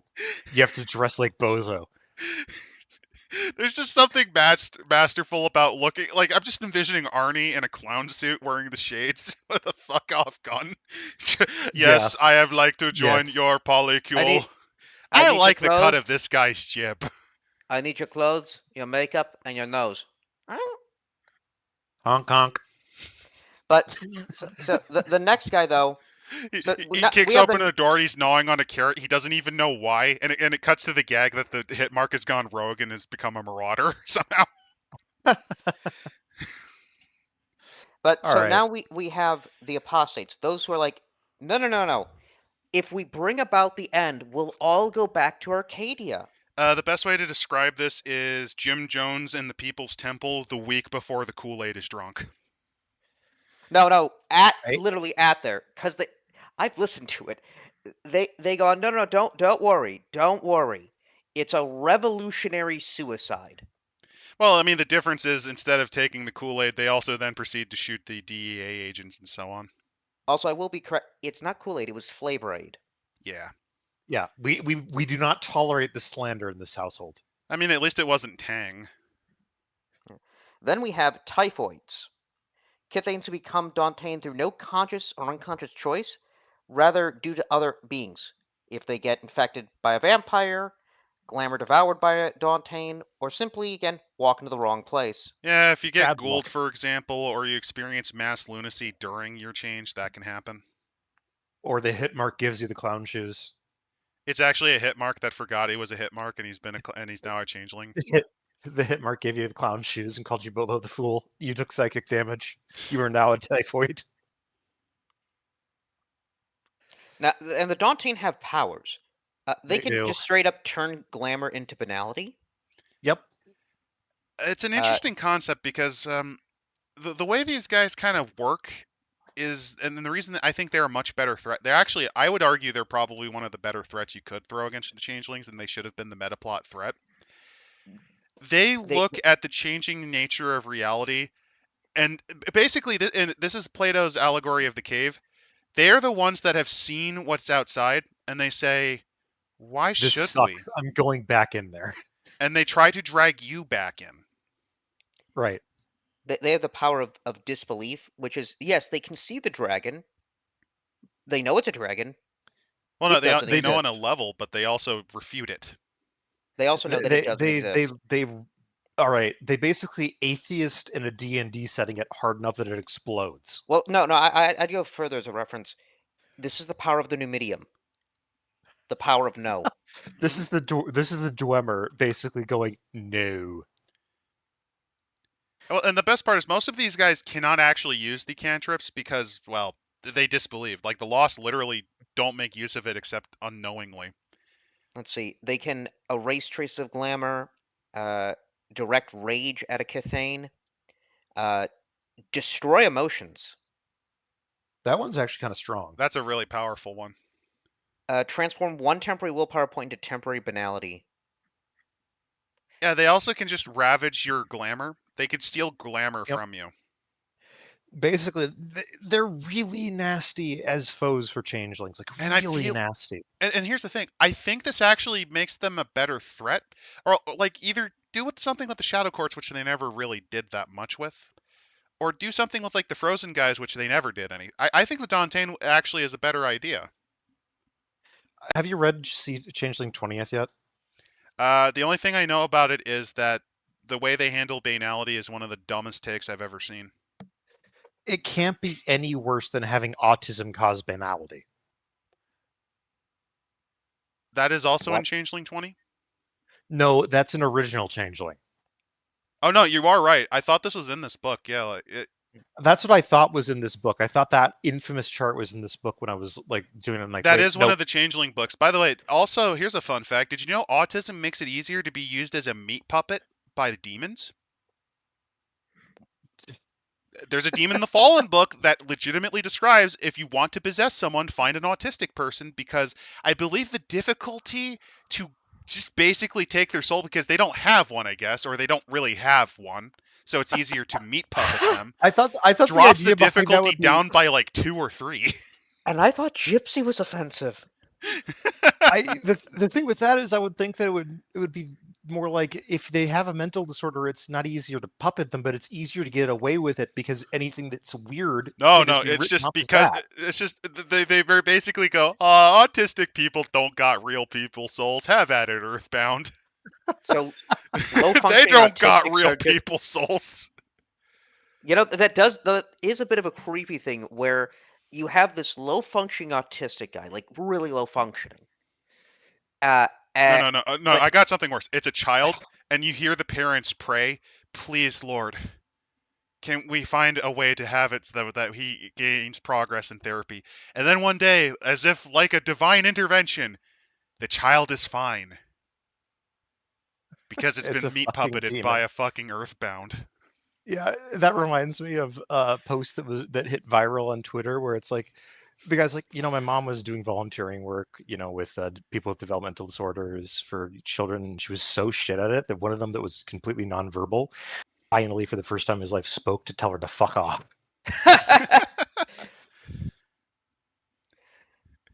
NDR, autism in World of Darkness is actually caused by a faulty soul connection. That's an interesting one. Where the idea being that the soul isn't quite firmly attached to the body. That's one way. I think a more interesting take would be because structurally, autism's caused by slight changes in the neural structure, particularly in the prefrontal cortex. There's more mirror And neurons. it seems to be genetic in its origin, So- mostly harmless because, well, everything else is functional. Yeah, if it's mild, well, it's also milder. Like milder versions actually help because it allows you to chart things and remember things easier in some respects. Like some Yeah, traits there's and mild not, cases are useful. yeah, it's not a direct negative towards survival, And when we're sometimes such is a a social slight species. positive, so it's never been winnowed out. Yeah. You could go that. I'm going with the interesting idea that it's actually the Weaver, like the effect of the Weaver and stasis hitting harder, so the mind starts turning in because it's being trapped. I mean, it also explains a little bit like why we see it a little more now in modern times. It's not just that you we're could getting better play with it at being like diagnosing it's an effect of stasis. Like this is the result of like stasis kind of slightly bending the seat of the soul, the seat of the soul inward. Yeah, I mean, you could do it you that could do way. that. That would actually be an interesting way to handle it. But of course, Where it makes this it is easier to fall into stasis, but it allows you to maybe resist wild powers or like entropy a bit harder. Like you get like So a Nefandis tries to fucking use hold on. So what you're saying is that Pentex, through its video game companies and anime studios and role-playing game books like Black Dog Publishing, is trying to create an army of autistic super soldiers to take on the fight Nefandi. Lightning bolt! Lightning bolt! I think that's one of the dumbest things I've ever said, but that's what this book has given me to.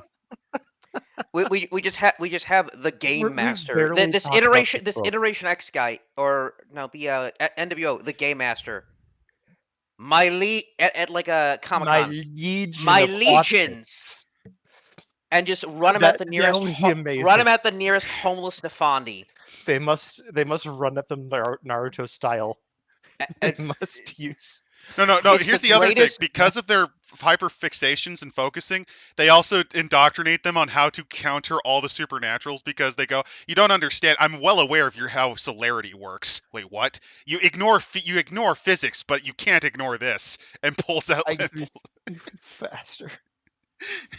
This is the worst idea we've had on this podcast in a long time. It's the Pied Piper and his band of autists. No, they have a hacker group. They have a hacker group of these autistic super soldiers whose sole job is to crack open ShrekNet. That's how the Inquisition got into ShrekNet. The power of 4chan. We summon 4chan, Docspin, the Shardy, and Kiwi Farms. I'm just envisioning like you have the Nosferatu talking to another, and then you just start seeing coal. It's just nonstop. just Shardy fucking dunking on him. It's no. It's no. They changed the website. It no longer says ShrekNet. It says SneedNet, Sneed, yeah, Sneed. formerly Shrek. they get the vampires to Formerly they get the vampires to think Sneed's a real person. Why are we talking about this?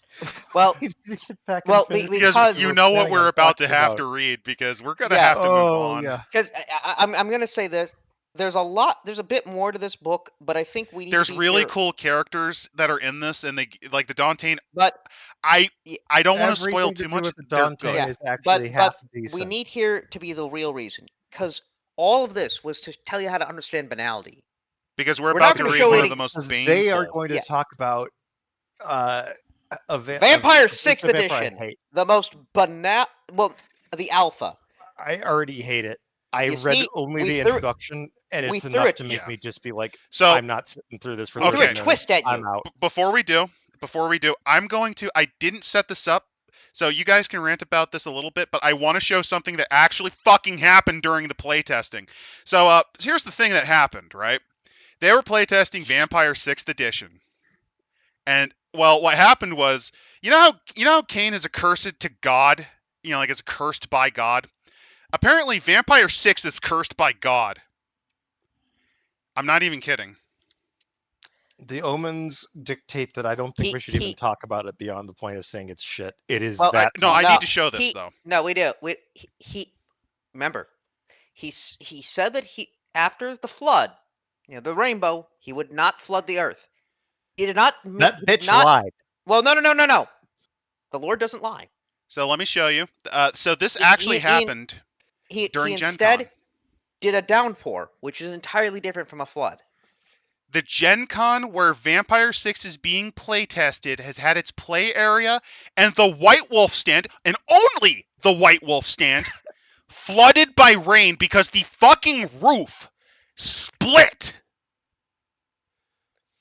God openly is felting this idea. Just to God give is an a idea. big fan of classic World of Darkness. He does not like what you did. It turns out God God is a has a big- sense of humor. He was a big God is a Vampire 5th Chronicles- edition. Well, He's of course, he's a Chronicles fan. No, he's Well, no, he's a God- 5th edition fan. Oh no, Oh no. no. You know this book blasphemy. is great when all editions of Vampire, Requiem, 1st, 2nd, Revised, 20th, 5th, all of them hate it. We have come together as a community to agree that this shit is ass. So, let's show you Vampire the Masquerade's playtest rules. I have the player's packet and I have a character sheet example. I'm willing to take requests on which clans you want us to cover, because just let's go through the intro very briefly, and then we'll just kind of go through like a best hits of garbage. Unfortunately, I do have to leave. So I don't blame you for bravely running away. This book is cognito hazard. I'm level not terrible. bravely running away. And I Tech have Priest bravely ran away. He ran away. I have responsibilities tomorrow. I cannot spend the next hour talking about this. You're picking the wisest choice among us, I think. Yes, you are. Oh So- God. Do remember that if you want to learn more, you can always go to the YouTube channel. You can go to the YouTube channel. So And if you would like to submit feedback, please show the bit link. I would seriously recommend it, because here's the thing. So, just to give a little bit of background, allegedly they did do a lot of playtesting for Werewolf 5th edition, and Renegade Studios and Paradox ignored all of the complaints because they cut out Krynos specifically because of mechanical reasons, even though it also fucks over the Métis. Yes, I say Métis in the Latin way. I know it's Metis, but I just... It rolls off the tongue better because it's like a French loan word. That's just how I go. So, I don't know if they're going to listen, but let's go in. Chapter 0, the introduction. So this is the alpha playtest rules, so stuff will change, probably for the worse. There's some very intrinsically terrible ideas so far, though. So, first of all, it is a love letter to the storyteller system, No, it as ain't. it honors what has come before, having 14 clans, Okay. disciplines, dots and dice pools, and a meta plot. So here's my rebuttal to this. The love letter to the storyteller system, if you really wanted to, you know what you could do? You could gas all the clans other than the original 7. Because Vampire only started with 7 clans, really. Oh, but you don't understand. Oh, How I many mean, people? there'd be people that'd be pissed, but you could do that if you really wanted to. Or you could drop them to just 5 clans and have different bloodlines. Oh, you mean like what Requiem did? Yeah. Yeah. But we also have modern dynamic gameplay. What that means is, so one of the big reveals, I'm just going to spoil because fuck this book. One of the project head is a former Wizards of the Coast staffer, and there's at least 1 or 2 people that worked on OSR projects. So you're going to see what we mean when we get into that. So, improvisational tools. Shared narrative. Players are invited to shape the story through shared narrative opportunities. Okay. Streamlined player-facing mechanics and player-facing rules, and a condensed skill list. That's one of the And worst problems with this. social interactions. Don't forget, we have play as self-expression. Keep in mind Every that choice theater has of the mind consequences. existed already. Play generates conflict and plug-and-play experiences. You'll need fewer steps and less prep to jump right in. So just for those curious, remember that Mind's Eye Theater was written, what was it, 20 fucking years ago at this point?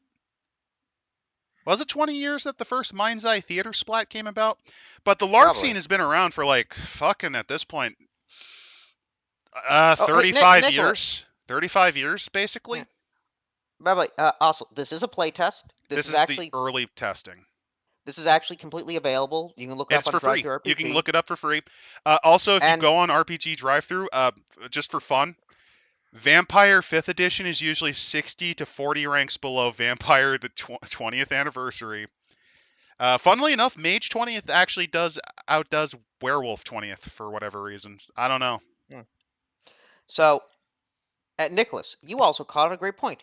Is that like Fate? You hit the nail on the head right there. Yeah, it does borrow from Fate, but it also borrows from other points, which we Now, will get into. we do have here the playtest focus. So the humanity scale. Now everyone remembers the 10 dots of humanity. We're on a scale now. So Two one sides, of the one aligned with the beast and one aligned with mortals. which already fails at Vampire. So one of the first quotes, and I'm going to botch it because I don't quite remember how it's supposed to be said precisely. Control the monster within, lest the monster you become. The entire point of playing a vampire is there's a tragedy element to it. You are up, cursed essentially by God, effectively, and you have this monster in the back of your head, a combination of your worst impulses and instincts in life and this soulless kind of rage-filled entity that is gnawing at the back of your mind. And the entire thing is to try to cling on to that humanity. Or alternatively, if you're playing Sabat, if you're going full Kane, bro, you're just trying to find something that you can live with for the rest of eternity. Because otherwise you'll just become a blood-sucking monster.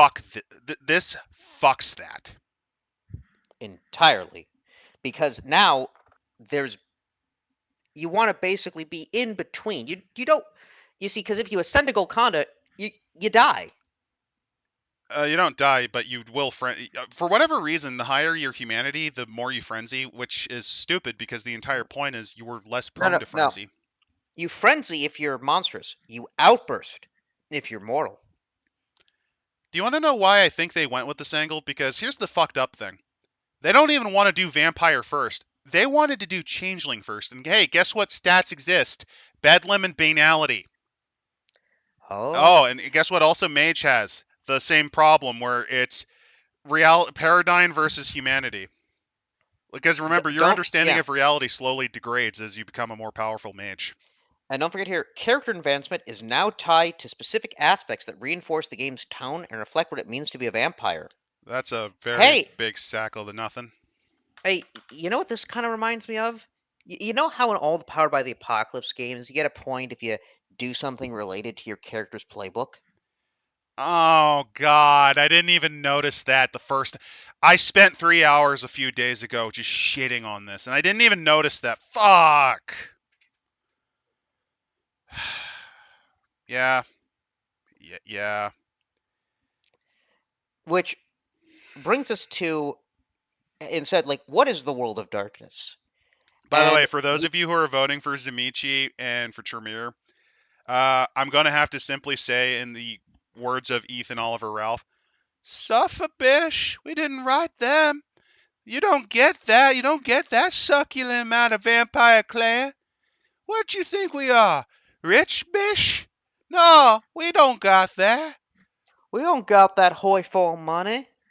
Instead, Gangrel, though, it has been covered, and you're going to... Actually, Gangrel is a very fitting one, Nicholas. Nicholas, you've won, and here's why. You're about to see what bullshit they've done to the disciplines, and you're going to fucking scream when we get to there. But so we do have here with the sects, we do have Camarilla, Sabbat, Anarch, Independent, the Unbound, but we also get more clarity on what happened with the Beckoning. Also, they're calling Everyone them remembers. independents because that's their term for autarchus. I guess they couldn't get control over that. Independent clans and Unbound is autarchus.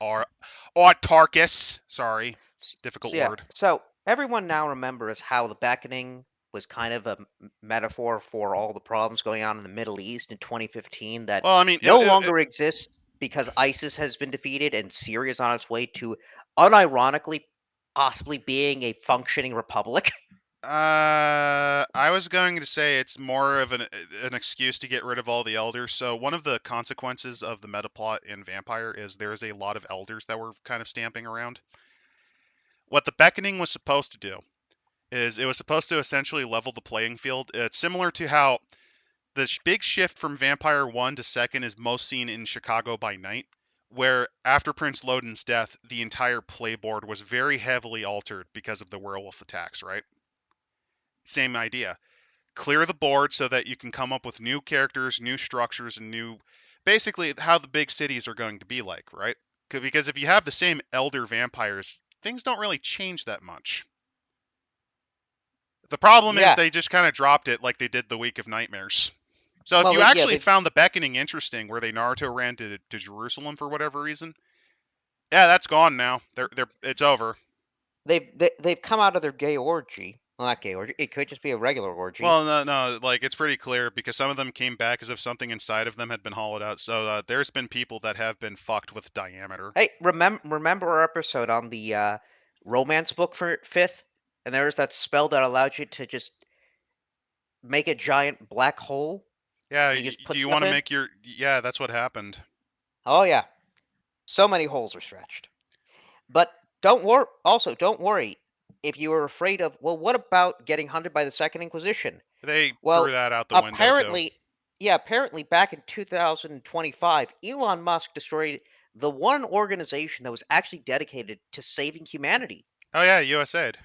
It turns out USAID was entirely responsible for hunting vampires. Yeah, you know, $40 billion. $40 billion for Project Twilight has just been erased because of USAID. Yeah, and he wasn't even Gould. He was just did that because he's an idiot. Yeah.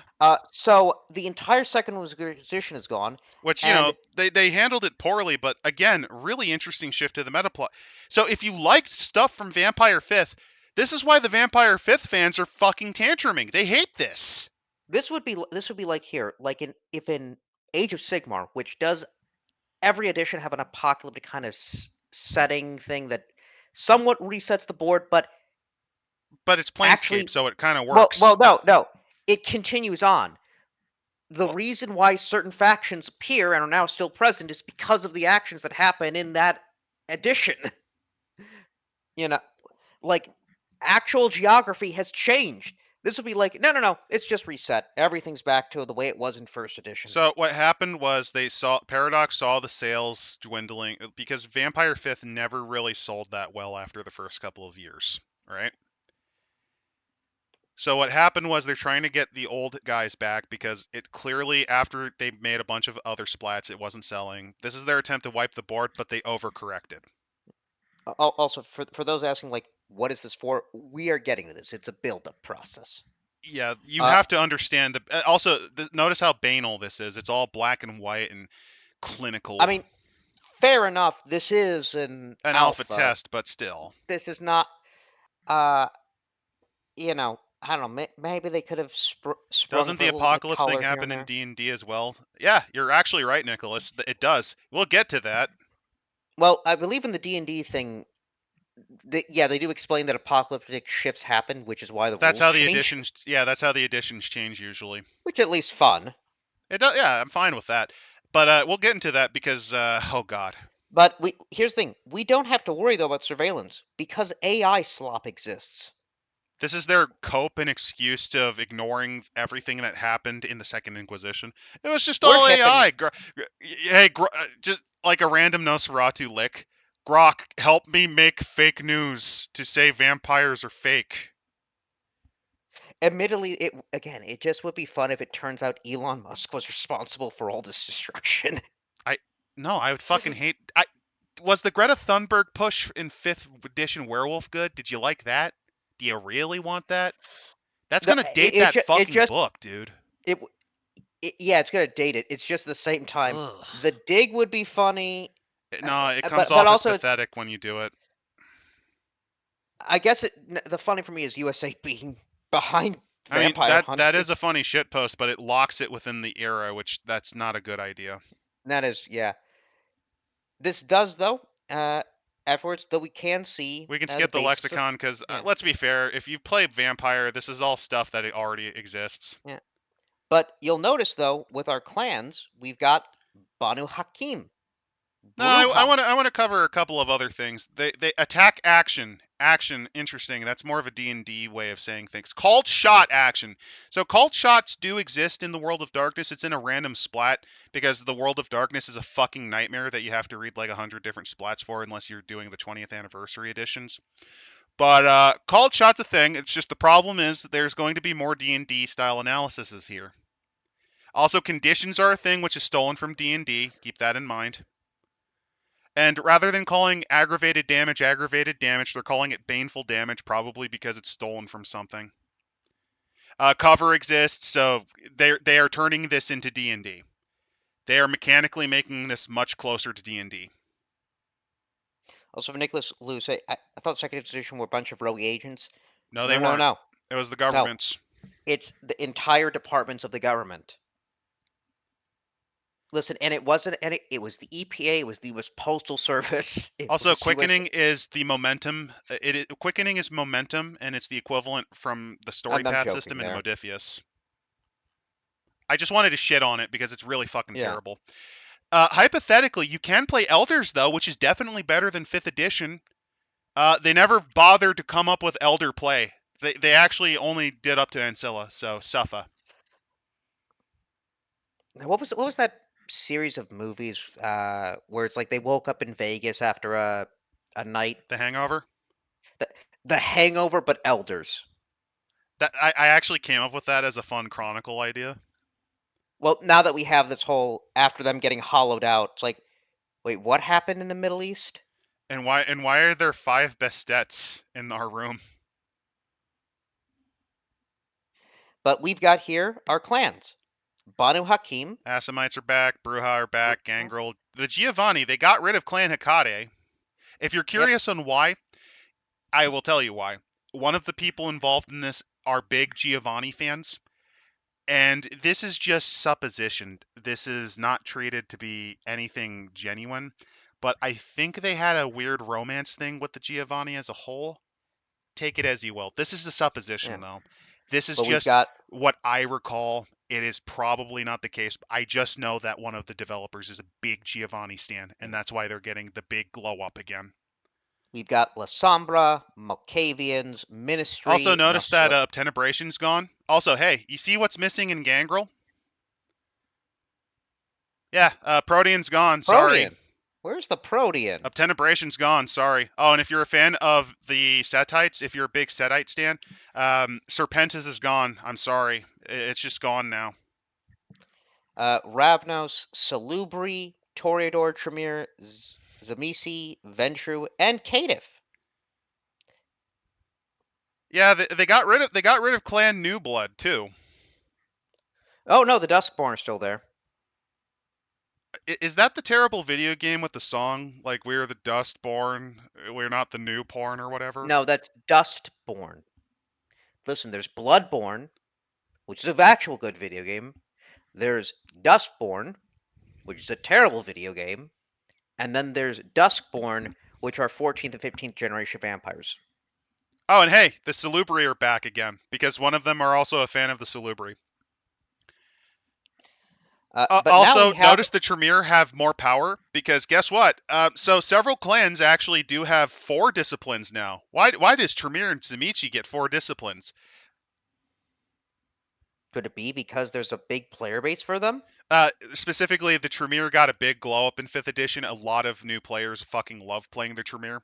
In fact, it's actually to the point where I would argue that if you're going to run a Vampire 5th game to try to get people into older editions, or if you just want to try it out, try to suggest people not play Tremere initially because you're going to get a lot of them. You can do an all Chantry Chronicles. I had a blast in my second ever Chronicle running one. But unless you get used to it, it's going to be an issue. But yeah, Tremere get Necromancy. The Zamichi one at least makes more sense because Tellergy, if you're curious, is their replacement for Kuldunic Sorcery. Oh, and also they changed the Toreador weakness. Instead of being obsessed with art, the Toreador's new weakness is they legitimately suffer ego death if they're facing Uggos. I'm not even fucking with you. Their weakness is Uggos. Like, an ugly person will make them fucking cry. He's ugly! Ugly! Ugly! But we have here, though, our life path system. Yeah, they have a where life path system which gives you an we have additional skill, both vampire additional and discipline. mortal, which allows you to easily get your stats and your resources and all your skills. You don't even have to worry about deciding everything. It's very neat, packaged, tidy, and safe. Yeah, you like that? So one of the things about earlier vampire characters are you just kind of built them as you wished. No, fuck you. Instead, what you do is you pick your sire, which gives you one of your disciplines, and then you pick your life path, which gives you, well, your skills. There's only 13 skills, by the way. Yes. Oh, and generation, they're still too pussy to get rid of generation. Also, I like here, holy person. Can't say holy man. Well, yeah, I mean, well, think about it like this. Seventh-day Adventists actually allow female preachers. And I do like, they say that, though, and then immediately in the resources, local church. So, You yeah, can't. your life path just gives you straight up So the hold on. things you So get. we're gonna be talking about a very specific religious sect or organization when we talk about church. Where's the mosque? Where's the synagogue? Where's the temple? You know, Oh, NDR, you think that the life path mechanics sound really neat? It is neat until you remember this is stolen from, I think it might actually be stolen from Dagger Hearts. it's very Daggerheart-esque. It's either from It's Dagger Hearts or it's from, I think D&D 2024 well, edition also had it this. it's very quick because it tells you what skills you have.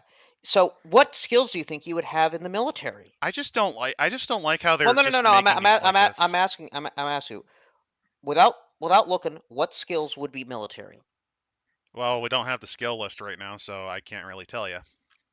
Just random. Give me an idea of I if mean, you would you've probably got need to five have, skills. okay, 5 skills. Just So I kind of cheated because I probably skimmed past it, but I'm going to just try to do my best.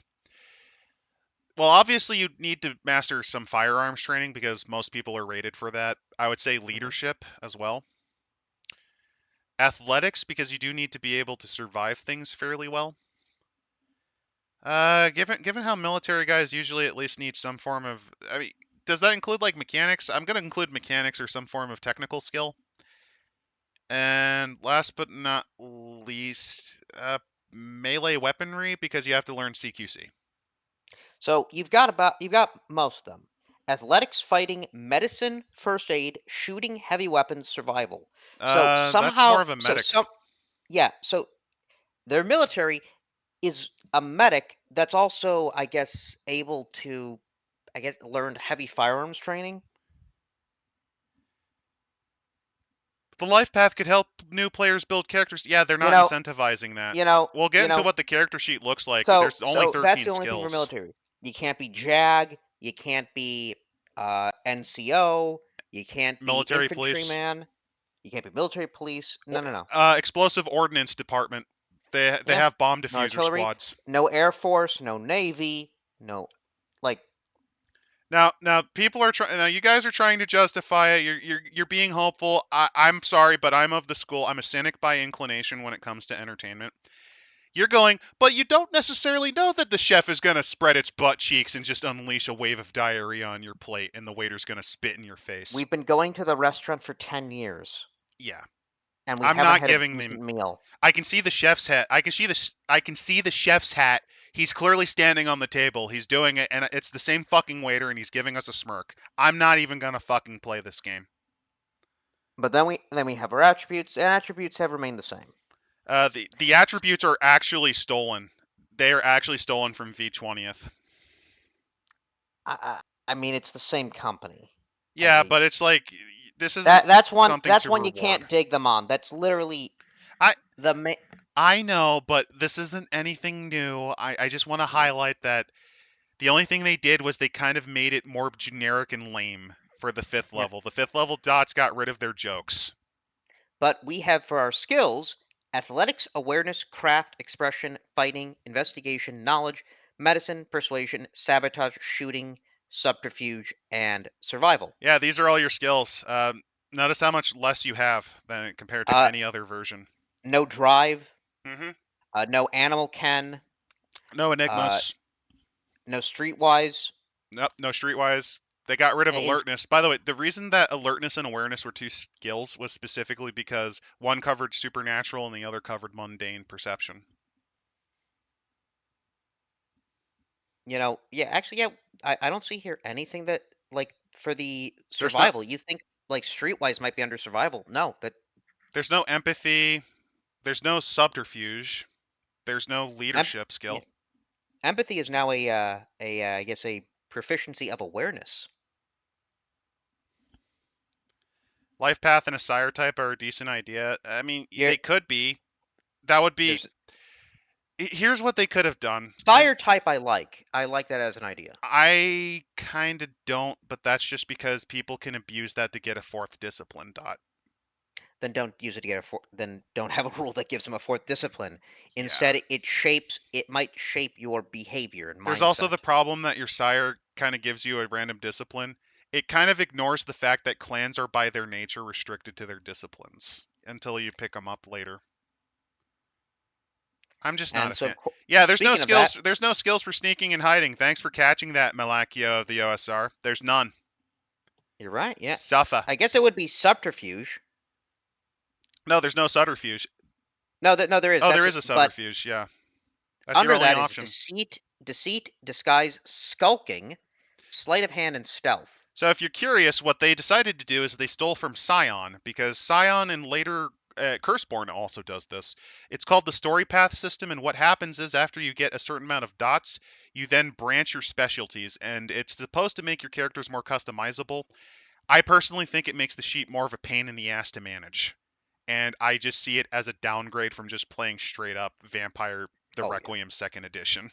I think that's where it's been at its peak for a long time. Yeah. Then though we get into the disciplines, and oh boy. Oh yeah, boy. So, animalism, Gangrel, Nosferatu, and Zamisi. Nothing changed really for out of that one. Now, it says here, interacting with, manipulating, and taking on aspects of animals, including shape-changing and summoning. They combined Protean with animalism for those curious. Yep. But also combined Protean with celerity. Oh no, there is stealth. There is stealth, Dark Sun. It's just it's so easily missed because it's one skill. It's called subterfuge.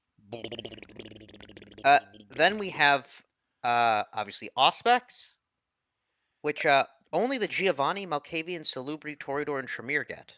Well, in fairness, Auspex is one of the more common physical disciplines. It's similar to how... It's just weird that so many of them get it. Corruption, La Sombra, and Ministry, tempting others away from firmly held beliefs. There's a cope for this. Corruption used to be what they used for the Setites, I believe, in some of the earliest books before they gave them a proper clan. It's basically like an early thing, and it's effectively... It's basically a catch-all. Notice that they got rid of dementation. It's supposed to be path of corruption. It's a thaumaturgical path. Yeah. And dementation. It's basically, well, we can't give people insanity weapons, Because also want we, to count the Malkavians, we got to make them heckin' wholesome. By the way, they didn't write the Malkavians because they didn't want people to screech about the mental illness aspect of the Malkavians. Cowards. Yeah, I see. Yeah, 4 different for the Oh, also Tzimichi. Ravnos and Zamichi. So Koldunic sorcery equals the Ravnos' chemistry. So if you like the Ravnos, yeah, you basically can summon the power of Koldun, the demon himself. Have fun with that. You've got Necromancy for the Giovanni and Tremere. Yeah, the Tremere get that, which removes the speciality of the Giovanni getting it.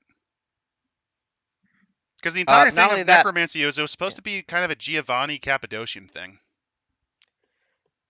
yeah, and of course, the Tzimichi get their Vicissitude. I mean, I love Vicissitude, but it's kind of funny that out of the lot, only Oblivion and Vicissitude, Oblivion being basically the shittier version of the Tenebration. Oh, also, Potence. Drawing on immense physical strength and martial prowess, leaping great distances, slamming the ground hard enough to cause localized earthquakes, ripping opponents limb from limb. You have superhuman unnatural strength, yeah.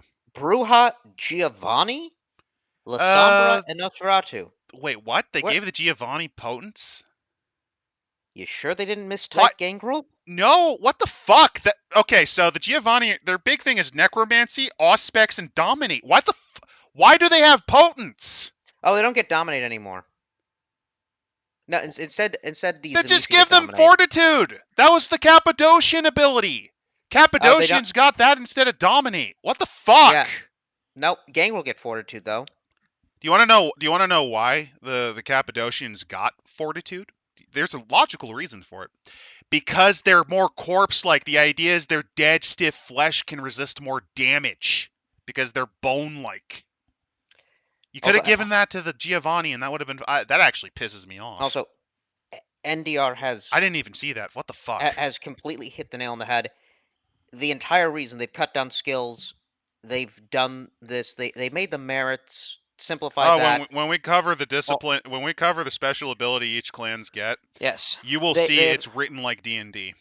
They have decided instead of having their own unique system that they have nourished, developed, and made a household brand for decades, we are instead just going to entirely be D&D 5th edition. This is the consequences of having a bunch of Swedish idiots who are fucking fumbling their own strategy games too, by the way. No, I think this is actually the consequence of why TSR should have gone bankrupt, to be quite honest. It did go bankrupt. Yes. Or what was the woman in control of it? Lorraine Williams, why she was right?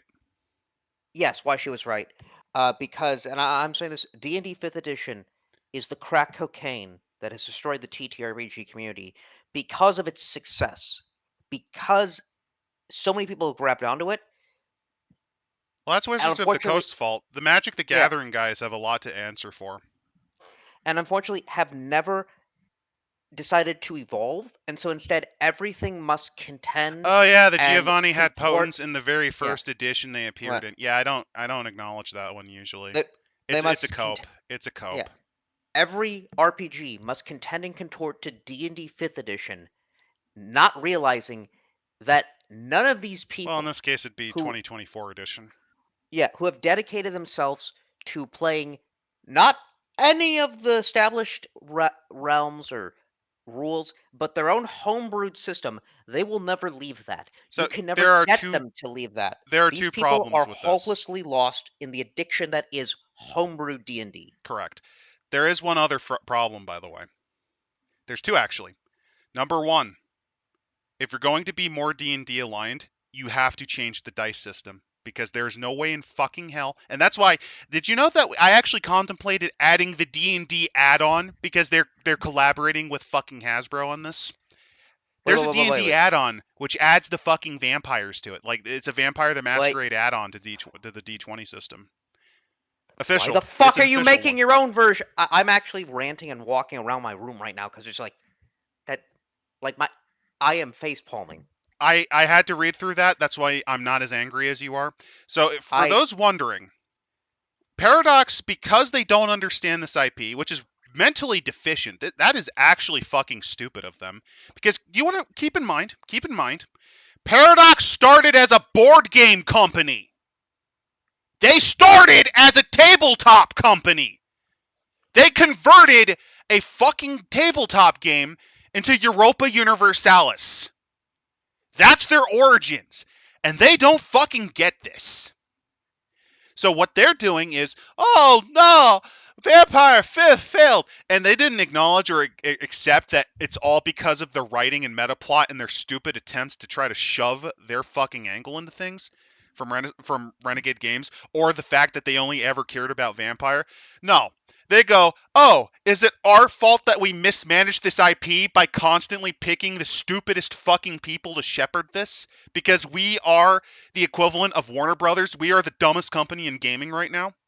No, it is the consumers who are wrong because they're angry and bitter that they're most remembered for all the Nazis they fucking support through Hearts of Iron 4. They actually despise their Hearts of Iron 4 player base. They do. They genuinely are uncomfortable with them. I mean, to be quite honest, outside of the My Little Pony and the Fallout mod, yeah, I would despise them too. I actually despise the My Little Pony mod because they try to splice that with the fascism. And also, it's My Little Pony. I don't need to see that shit in my fucking. It strategy somehow game. is the most stable mod out there. That's because bronies used to fucking infect everything. It was like vicissitude, dude. Yeah, no. What I'm saying is that, like, I don't think there's been that much drama out of that community. There isn't. And you think there surprisingly. would be. That's what I'm Surprisingly. saying. But okay, back. I got off track because I got angry. Yeah, So Paradox, they picked Hasbro because Hasbro near monopoly. Hasbro know what it doing. It not lie on corpse of thing people already did. But they don't understand two things. One, the people who will play Dungeons and Dragons will just play Dungeons and Dragons. They won't give a shit about your vampire shit. It's the same reason people don't buy the special magic card decks unless it allows them to get anything at an advantage in games. Unless you're a collector, you're not buying the Lord of the Rings thing. You're not buying the Final Fantasy stuff unless you like it. They don't understand that. You're not going to play the World of Darkness in D&D. You're going to play fucking Ravenloft, which already covers everything you want. Well, no. And problem two, D&D players are too retarded to throw a multiple set of D10s. That's too hard for them. They're not going to fucking play this. This is why I am declaring a jihad, a holy war. You will drag these infidels, and may God forgive it, you will drag them out of their local community. You will force them to play a game and force them to learn how to divide by 10. Hand them the BRP. You're going to hand them OSR. You're going to hand them a 2d6 game. And no matter how much they beg and scream for, I want to roll a d20, you will bash that d20 with your d100, your actual d100 that you have, and force them to roll it. And they will learn the name of the Lord.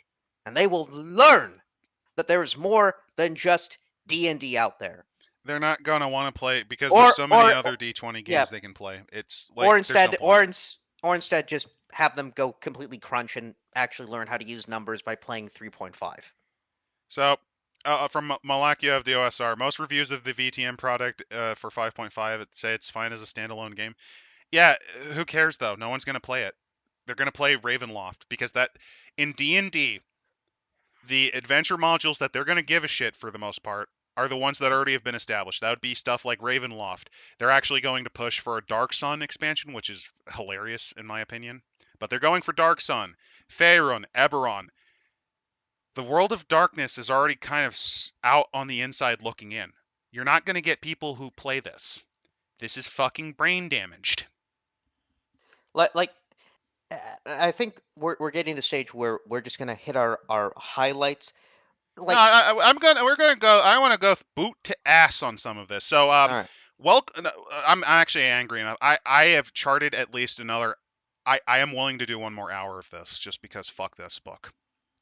We'll bring the torch to it. So, this isn't the finished product. Here, this is not the finished product. This is an alpha, but it doesn't matter because hey, look, this is how they handle the merits. They're writing this like fucking feats. Bond Familias, prerequisite, Duskborn or Vampire, at least one dot in Animalism. It reads like a D&D. Which it's funny because the Bond Familias is actually from earlier editions of the World of Darkness. It's basically a thing you can do. I think it's more of a Tremere thing. You pump a lot of blood into an animal and it becomes your familiar. But it reads like D&D. Look at this shit.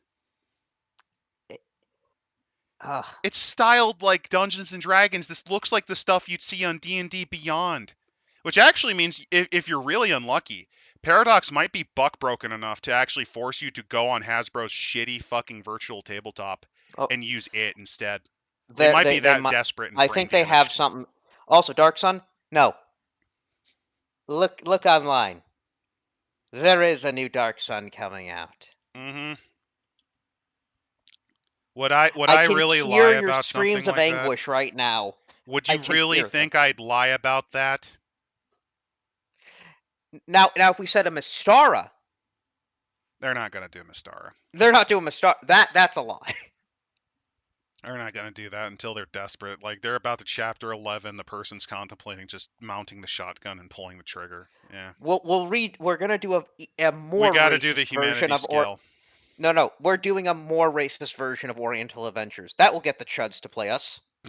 Maybe this will get our audience back, desperately flailing.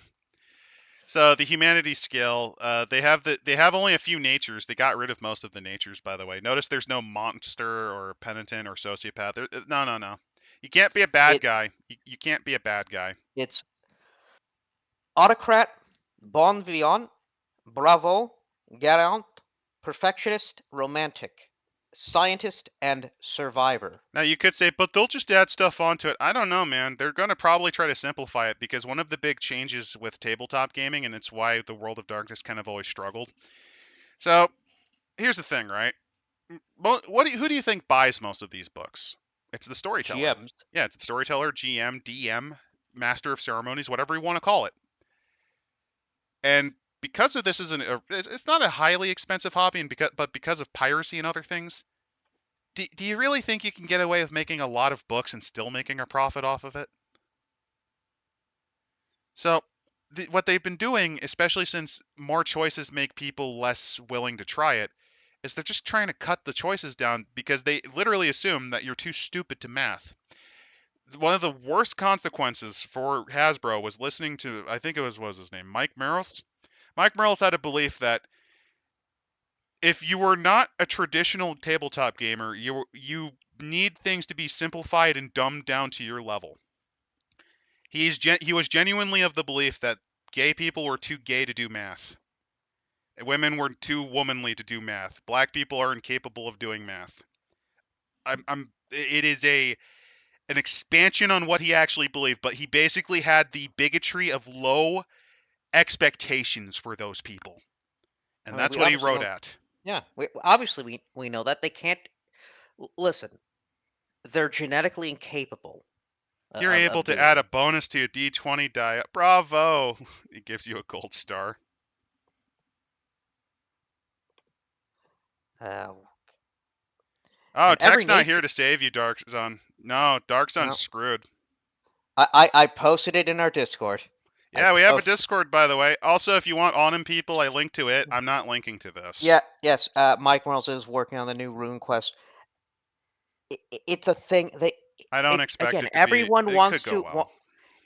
Maybe because, and I think this is the difference. Rune Quest is a combat-oriented game. You are expected in your campaign to fight. Well, also you don't need to make a big deal. No, here's the other thing. RuneQuest, you can't really shit up with politics because you have 6 genders just among the hyper aggressive Orlanthy. So if you want to go with a stunning and brave Vingan woman, Vingan, you could do it. Yeah. Vingan being man who is actually a woman. You could do it, and it would be viable as you fight with your duck brethren to fight the evil plant elves. That's a genuine adventure. And the British, Assyrian, French, and I guess the Romano-British Assyrians. Romano-British Assyrian with a bit of Aztec blood sacrifice. Yeah, worshipping dark gods. And don't forget, so you got the variety. There's also the island of the rainbow people. Yeah, you got And by that I variety. mean literally people of every color of the rainbow. Oh, by the way, here's how resources work. So what they did was they kind of simplified them too. You only have a few physical and social assets, and then just wealth, And then because weapons. they decided for whatever reason to over elaborate. So you can actually, one of the things is just vehicle, because they didn't have ideas for assets. Oh yeah, there's no cars. No, I mean, no, it's vehicles. Any vehicle from a small Oh. motorcycle to a sports car. That's for whatever reason. Or a private jet. For whatever reason, they decided to make this an actual asset you can get. But you know what? Originally, the World of Darkness allowed you to do. You kind of theater of the mind it with resources. Wealth. Yeah, resource used to be the main thing for how much liquidity you had. It also gave you an idea Also, on how much money you had. I like for weapons that a The kitchen knife distance does the same amount modifier of is D and damage. D. Yep. I like also how the kitchen knife does the same amount of damage as a pistol. Yeah, like a little fucking kitchen knife just does the same damage as a fucking 22. You know, and a baseball bat, same amount of damage as Get what blasted away 40, with a 357. Yeah. yeah, or You know the 44. gun that was designed to punch open through armored car doors. If you're curious, the 357 was specifically an ammunition type that was designed to punch through the steel, the steel plating doors of a car Yeah, during Prohibition. and then don't forget your finishing touches of your 2 stats of vitae and willpower. What's that? Where's health, you ask? Oh, that's your Where's vitae. blood? Yeah. So I guess you can just kill yourself by using magic powers. My favorite is willpower, because you can render yourself into a comatose vegetable by just being bullied to death. You can actually enter And, torpor because someone called you lame. and then we get our character details, our flaws, you know. They try to force you to come up with ideas of coteries. Like they try to really gamify this. Oh, I realized this. Also, they You can have stole as the many vinculum bond for the coterie No, wait. relationship. You can have as many flaws as you like, but there's no set list to choose. Fantastic. So completely going away with the balancing system of I'll take flaws Well, that would to boost require my them other to skills. stat out and think things through. That's hard, man. Oh, and interesting, if your flaw complicates the situation, you gain 1 additional experience point at the end of the session. That's Oh, not I a can way to gamify everything. or you roll a painful failure or you propose a devil's bargain. Painful failure. That's a really stupid way of saying dramatic failure or a botch. A botch? It's also called dramatic failure in Chronicles of Darkness. Why did they cutesify the term for botch? Eh. That's But so then stupid. we get into our session 0, in which we have to remember kids, are safety tools. Also, they have an entire section on committing amaranth. So, some funny things you can do is you can actually chain amaranth and essentially farm your way into becoming powerful enough to beat Cain. They Make didn't sure, think that yeah, through. Oh, here's make sure another you thing. For those of you who haven't read it, they are pussies and want to get rid of Cain. They only reference him once as the term Cainite. They actually keep going, descended from the original vampire. And they're also too pussy to get rid of Generation and just replace it with blood potency like they did in Requiem. Anyway, the clans. We got enough time. We got more than enough time. We can cover some of these. yeah. So the clans, Clan Gangrel. As suggested, Nicholas wanted us to cover Gangrel. Here we go. Typically hold that freedom comes from accepting what the embrace makes of them, both the predator and the person it leaves behind. Dark Sun wants to see the experience table. It's mostly the same stuff. I'll show you the experience table again very quickly. Here it is. Attributes, new dot rank plus 5 times 5, skills times 2. It's mostly the same. Also, one can argue that simpler TRPGs are Oh no, more they fun. actually gave they actually lowered non-clan disciplines. They made it cheaper because people want to be broken. Wait, Nicholas, I can argue, yeah, simpler RPGs can be fun.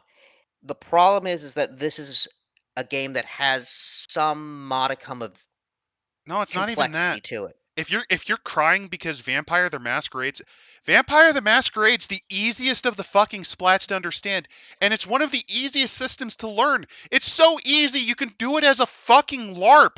If you're incapable of playing this, I'm sorry, but you probably also need diapers.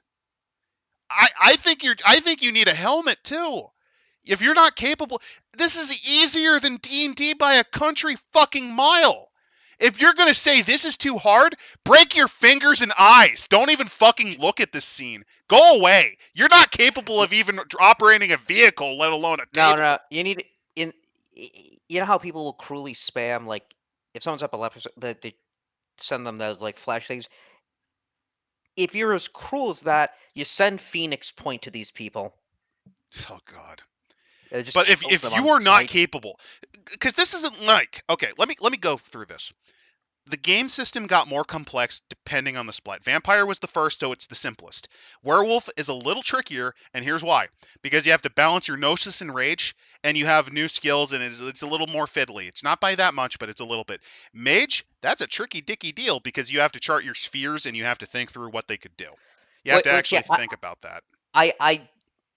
I genuinely want to see what they're gonna do for Mage, Changeling, because also pretty difficult because you have to yeah, balance Banality with Glamour and your Bedlam score versus, mm, Undoing score. Wraith, you have to get into a goddamn fight with another player because that player is supposed to represent your shadow. The Kindred of the East is those I can understand. Those are very complicated and should be simplified.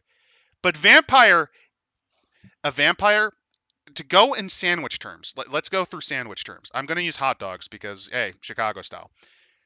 And Kindred of the East is a fully dressed Chicago dog with the spear pickles, everything on it. yep, Poppy bun. It is highly complex compared to Vampire, which is a plain Jane, maybe with some mustard. no ketchup. Just it. That it is much simpler. Werewolf is kind of like a chili cheese dog.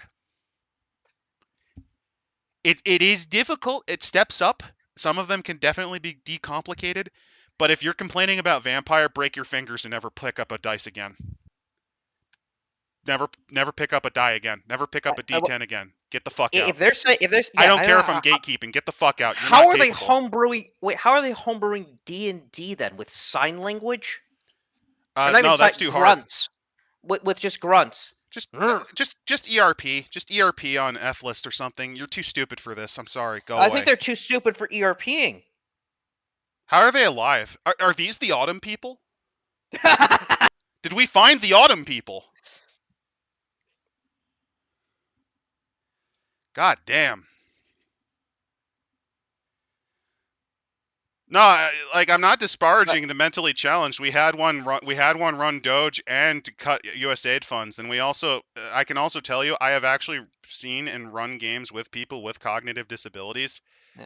It is not that they are more than I- capable of understanding this. This is like a mental malformation that transcends cognitive disability. Speaking of mental malformations, though, let's continue reading Gangrel. Oh yeah, we never even started. But one of the things I do want to bring just very quickly, the way frenzy and outbursts work, and I'm going to use the Bruja because they are the most obvious version of this. Oh, yeah. So the way the clan curse works is still the boiling passion, where it is difficult to resist a frenzy. So how does difficulty work in Vampire 6th? So in earlier editions, the way difficulty worked was it set your target number. You roll a d10, and the average difficulty of performing a task was a 6. Difficulty, if it goes up, like let's say we're playing Old Vampire, the generation modifier you add to your difficulty in this case. So let's say you're like a 7th level, a 7th gen Bruja. You're going to add a 3 to your difficulty. You need to make your willpower roll at difficulty 9. The way this works is it removes dice, which actually means, although it's pretty hard to do that because of how fucking min-maxed everything is, you could hypothetically be rolling at negatives. And in fact, in several cases, you will be rolling at negatives. Because this was one of the biggest problems with Vampire 5th edition. The clan banes are not equal. And this has always been kind of a problem, but 5th kind of really fucking screwed the pooch on this, and this one does it even worse. The Bruja one's not that bad because the worst you can usually get is like a -2 dice on your willpower. And remember, you have like willpower 5 plus like your other stuff, right? So you got like a lot of dice. Frenzy, though. Now, what is Frenzy? Do you remember what Frenzy is, Imp? It's you going feral from the blood. Yeah, you become the beast takes over, and you are essentially reduced to a mindless, hungry, rage-filled animal.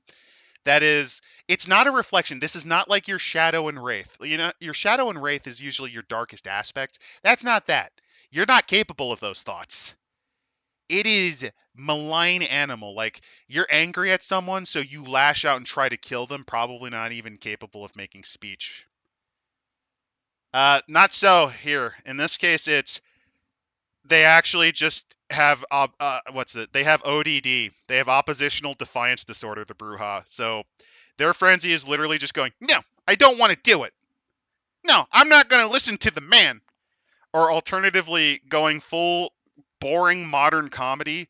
You know how modern comedy is just like observational politics shit and just expecting applause for saying these things? That's the Bruja frenzy now. Oh. You don't lash out. You're not like one of the more tragic things about the Bruja, if you handle it well, is you're a caring soul. Like most Bruja tend to be rather caring because their entire emotional cortex is inflamed. You know, they laugh more, they cry more, they rage more, right? So Hmm. imagine a very loving person being embraced like that, and then they frenzy once, and they wait, and when they get out of it, their friends are broken on the ground because of their potence. They're not getting up anymore. Your temper was too strong. Well, you can't do that story anymore, so instead you're going to go to the fucking hot mic and start heckling your boss. You just removed one of the tragedy elements of playing a Bruja. Good job. It's like one of the best things about them. Good job, fucking Paradox. Dumbest game company in the world right now, other than Microsoft. Microsoft, actually, no. I'm being mean. I'm being mean. Microsoft exists. Fair enough. You win the silver No, medal, though. there is Sony. There's Also, always creative, EA. also creative, creative assembly is also being really fucking stupid right now. Oh, and Ubisoft. Ubisoft is. You know you suck. You know your industry's cooked when I actually have to keep listing people that are worse than you.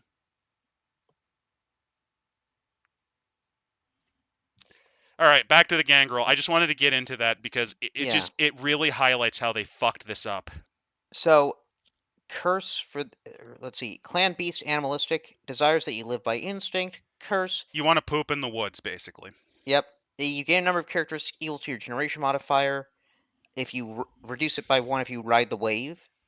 Oh, that's the other And thing. What riding the wave is you willingly go into the frenzy, and they actually turn it into a mechanical benefit now, which I think ruins the point of. It's stolen from riding the wave of frenzy. It used to be a thing that some paths of enlightenment can do, and it was like a reason that some people would go on paths rather than hold on to their humanity because it was like a way to kind of hold on to that. It's really useful for the Bruja because their difficulty was always 8, so it's kind of nice. This though, no, they just reward you straight up, and they also made the Gangrel Curse a little less painful because originally it was every time you frenzied, you gained and kept an animalistic trait. So eventually, if you frenzied enough, you'd look like the fucking, you'd look like a Snallygaster, you'd look like one of those weird chimera monsters, you know? um, let's see here. You then frenzy, feral impulse, suffer penalty, deal generation modifier. So yeah, you suffer based on how high your generation is, which Which means punishes elder the play. elders, yeah. This isn't the worst example, but it's pretty nasty because you can get. Let's say And you're then playing an elder, yeah, you lose 3 stats. and then choosing traits for when creating or advancing their characters. No, there's the dumbest part. So you're a fan of Gangrel. So what if I told you that I could no diff Enoya as like a thin blood? So here's how it works. So Enoya has like they don't stat antediluvians, but let's just say that for sake of sanity, you have a generation modifier of 5, which I don't think is too mean because like the Methuselahs have 4. First off, I get her to go into a frenzy. This reduces her to the mindset of a dog. She is dog. She cannot use knives or guns. She can only bork. On top of that, I get her to frenzy. Five of her attributes immediately drop down to one by one, to a minimum of 1. By 1. But either way, I reduce her to Old Yeller, and I can just take her out with like a Tommy gun to the head. Because their frenzy is just literally you start barking like a dog and/or other animal. So if you're really unlucky, you can get Anoya to think she's an earthworm and try burrowing into the ground. Or actually, like those tunicate. You know what a tunicate is? That's an animal. You reduce her to a brainless tunicate.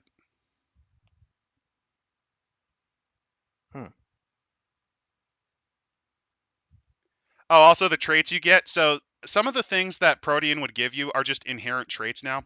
So here's how they handle disciplines. If it's an active ability, it's treated as part of the discipline. If it's a passive ability, such as how Auspex usually gives you enhanced senses, instead of that, it's given as a clan ability.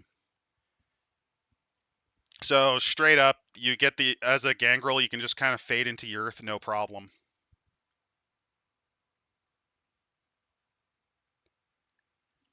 Oh, there's other stupidity elements to this. Let's see. Feral Whispers, they for whatever reason decide to make it so that communicating to animals have a language family class. So if you're talking to birds, for example, you have to specify what type of bird, Corvidae, what type of raptor, songbird, like what family of that. So like let's say you want to talk to a timberdoodle, like a woodcock, you then have to go, I want to speak pipe. I want to speak sandpiper or shorebird. And if you don't know that, like because sometimes you don't know what the animal is, well, you're fucked. Oh, another thing is, so you know how generation is given to you as a character, your storyteller forces it on you. You don't even get to pick the generation. Your storyteller does that. All this just sounds terrible. Yeah, so that's the gangrel, which I actually think got off lightly compared to some of the clans. Oh, like let's see. The I'm going Lasombra. through. Let's go. Okay, I want to go for the Lasombra, and here's why.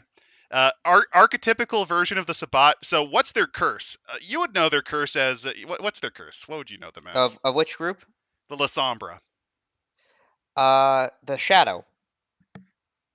Their They have an curse odd shadow. is they do not appear on mirrors. That like the hit scene from Dracula where Oh, you don't see his yeah. reflection. That's their weakness. Mirrors, electronic videos, anything basically anything like a reflection you can't see them or it causes distortions. Most people complained that Lasombra's banes are not that strong, right? It's not that big of a deal. Personally, I think it's more of a big deal in Modern Knights because of that glitch aspect. But if you want to make them a more viable bane, you know what I would have gone with instead of what they did? What? Their like the maquette, their shadow moves. Like if you look at them, like if you look at their shadows are doing things that they're not doing. Like there's Oh, wow. distortions in their shadow. But wait, how? But but that's not me controlling it then. It's a perception thing. Like if a person for whatever reason gets gets incentivized to make an awareness check, they can see your shadow distort. So is that a feat or like a trait or something like that? Well, instead of that, you know what they got instead?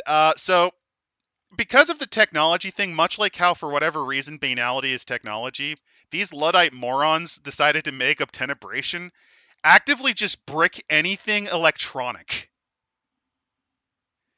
The connection to the shadows disrupts your ability to use anything more technologically complex than the pulley system or padlock, meaning you are stuck using classical machinery in the style of Archimedes and mechanical systems. Not even complicated mechanical systems, because even those can break. You are stuck LARPing in the Iron Age. Because here's how it works. Uh, Devices with a computer chip or similar technology, they break. So guess what this means? Cars will break on you. Elevators will break on you. Escalators break on you. Door lock systems could break on you if they're electronic locks. You can't use a hotel. Let me think. What are some other things? You can't use a cash register. What are some? The automatic door openers? Those don't work for you.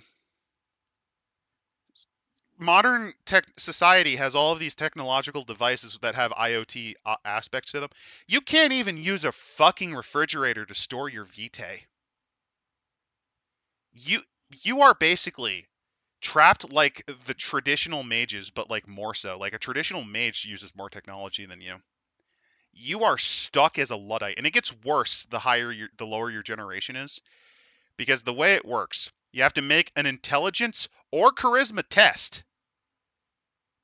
It is only your attribute skill, with the difficulty equal to twice your generation modifier, to use anything. To use credit card. Yeah, you're right. Nicholas brings up a few more credit cards, printers, blood bags. Yeah, you're just kind of fucked. Oh, you Are want you to go sure? on a plane? You want to go on a plane because you're a La Sombra businessman? Oh, You can't go on a plane. The machinery would fail. oh no, wait. This is what they're going to do for Changeling, aren't they? Probably. Because here's the thing: at the end of the day, the person who's working on this is a former member of Wizards of the Coast. They don't want to do vampire. They want to do vampire, dark ages, changeling, and mage. And remember, they also pushed for that cross splat for vampire in 5.5e. They don't want to make a World of Darkness game. They just want to return. Paradox just wants this to be, well, D&D. And here's the problem though. The main problem is D&D is a combat focused game. It is, and the World of It Darkness can go into combat. After all, if you've ever played a Werewolf Chronicle, you will stack piles upon piles of Fomori bodies. But what's always been a main feature of any World of Darkness game? Talking. Because even werewolves know how to use diplomacy, speak with things, I subtleties. I'd The even go Shadow so far. Lords specialize in that. It's the politics. It's not, and I'm looking at all this. It's very like they've tried to fit that social communication in a combat format, as you have like social combat. I hate social combat so much. It's just that's not how it works. Also, yes, there is social combat in here. So combat actually has two variants. There's physical combat, which uses your vitae, and your willpower is your social combat. And you know how usually what you would do is you would do opposed tests, and that would actually determine how your arguments would sway, or you would get rewards or benefits, or difficulty lowers because you actually play the character. Fun fact, I actually play a Giovanni character who specializes as a merchant, as you do. He made an arrangement with werewolves simply because he knew how to speak to things that appealed to them. They were a bunch of get raiders, and he suggested targets for them to raid. It's almost Which like you don't need to mechanize social. Do you just which assume your players well, are that fucking unfunctional? yeah, which is why everyone is pissed off at this.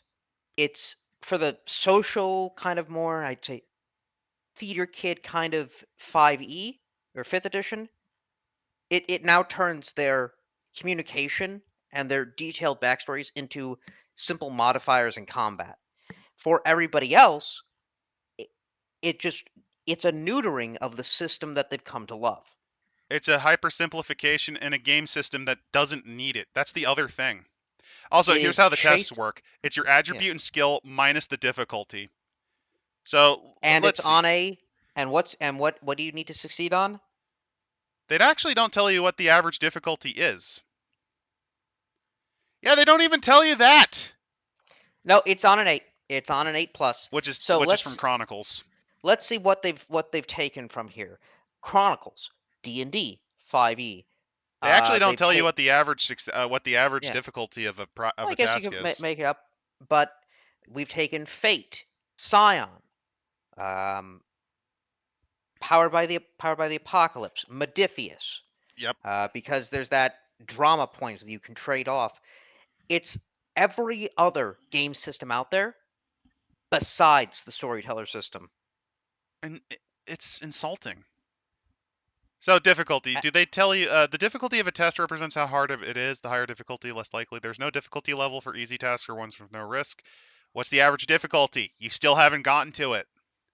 It No tends dice to left. mean If a task difficulty reduces your pool to 0, you can choose one of the following. Accept the failure and gain momentum, which is stolen from the story path system. Actually, that's what they're stealing from. They're stealing from Scion because that's kind of how they handled difficulty, if I remember right. It They Paradox is still copying Onyx Path's homework even now. and this is It's been doomed to 13 fail. years. This is like watching. Oh my god, this is like watching the quartering kind of skinwalk Tim pull. Give it up. It's going to be doomed to fail. God damn. Yeah, because Scion didn't do well in Curseborn. People And actually had issues with Curseborn. this is banality. This is the normies. This isn't a normie. this is This is the a corporation's this is the understanding. whimsy and the inspiration of our punk aesthetic countercultural vampire game, and instead we're turning it into D&D. Oh, also baneful damage. That's their take on aggravated. It's actually nastier than it used to be. Because you Everything have to must be spend 5 vitae. commodified, homogenized, and friendly. Yeah, I did scroll past a box that said you needed at least one die of at least 8+ to succeed on anything. I did scroll past that at Malakio. There's a lot of stupidity in this, and it's just I want to cover like some more. I do think though we are We're running it's low. too much stupidity. We're running low, but I still no. I want to go into this because they also go through distance, and this is the most D&D brain shit out of this. You got close, short range, medium range, long range. By the way, the modifiers are fucking D&D modifiers for distances. The only difference is they changed it a bit. Like short is usually 20. They're literally just it's insulting. It is insulting. Minor action. Hey, what's that? Oh, that's like a quick action, huh? Reaction. Oh, that's like the 5th edition D&D shit. You can assist with a task like in D&D. You can coordinate like in D&D. Prolonged Tasks was from the World of Darkness, so I'm not going to get into too much anger with that one. Downtime actions, because at this point people don't understand how to do downtime. They need to explain it like it's a problem. Okay, I think that's enough. We'll end it on showing the character sheets, which are fucking atrocious. I want to show you one that we found the one that is the most funny to us, at least. This is Anthony Macer. He is a Setite. And I will say one thing that I will give credit to. They are going back to actually drawing the characters. The problem is they all look like your average Tumblr slop fucking thing that you would see in 2022. It is a corporation's understanding of how the World of Darkness characters look like. Hey there, boys. I'm from the Ministry. Hey boys, you want to buy some death sticks? I'm a gay Penn Gillette. He kind of looks like a gay Penn Gillette. I guess he ate Teller as well. I don't know. So, Aren't I a cool Christian minister? So here are some problems that I have with this. So first off, something that they changed I don't like. Notice they got rid of the dot pools for attributes. So here's the funny thing. I actually think that this is a downgrade. Because you know it's really useful if you're like stupid and can't form numbers in your head, or you know it's like a really nice quick way to look at a sheet and know how many dice you have. The dots. But You, what you if know how I'm you know how what if character I sheets usually have dots that show you the yeah, attributes, and it's really quick to just kind of look at them and combine them with your skills, which have the but dots still. it's the same it's the same symbol. I'll get confused. Just to give a counter example, should I show like an old character sheet? Nah, fuck it. No, fuck No. it. So look at all these skills. It's so tiny on this sheet. By the way, the original 4-page interactive, it would take up like the entire bottom. That's how many skills they had. Resources are small. Also, here's another thing. Do you want to know how many pages this is? This is 5 pages, and you get less information than the 2-page starters that I used to use specifically for Chronicles before I moved on to 4 pages. This is actually less useful information than what a 2 or even a 1-page vampire sheet usually gives you. Well, I will say this. I'm pretty sure in this case, it's for starting out to understand all the things. Like, I don't think they're going to have, okay, write down the entirety of your I don't know about that. ability. They might go with that route just because Well, that no, way it because that makes it involves, easier. because listen, that involves the task of writing. Yeah, because like here you have the discipline, so they'd probably just give you you just type in the discipline here, Yeah, and but and you list it. So like that's how that works. The you're life asking paths, people. like this stuff is all probably set for the most part. By the way, the humanity scale is this, and it's pretty fucking terrible. And here are some details for the life path. For whatever reason, they decided to waste time by having this as like details. It's less detailed than the notes. Frenzied transgression, discipline powers, where they just waste time by forcing you to write the discipline powers. Notice something else that's in this character sheet they don't give. They don't have a backstory for this fucking guy. Yeah, the only thing they have is this section of the nostalgic decade, Yeah, they which it have a says line for this. They wasted a line 19, on this. 1990s America, 1990s Protestant church expansion. No, Which no. Look at this. what are No, we? What? No. no. Specifically, if you've ever seen oh god, if you've ever seen like a Ted Haggard before he got outed for being for having male escorts, they don't dress like this. If you've ever seen a Jerry Fowle, they don't dress like this. They dress in.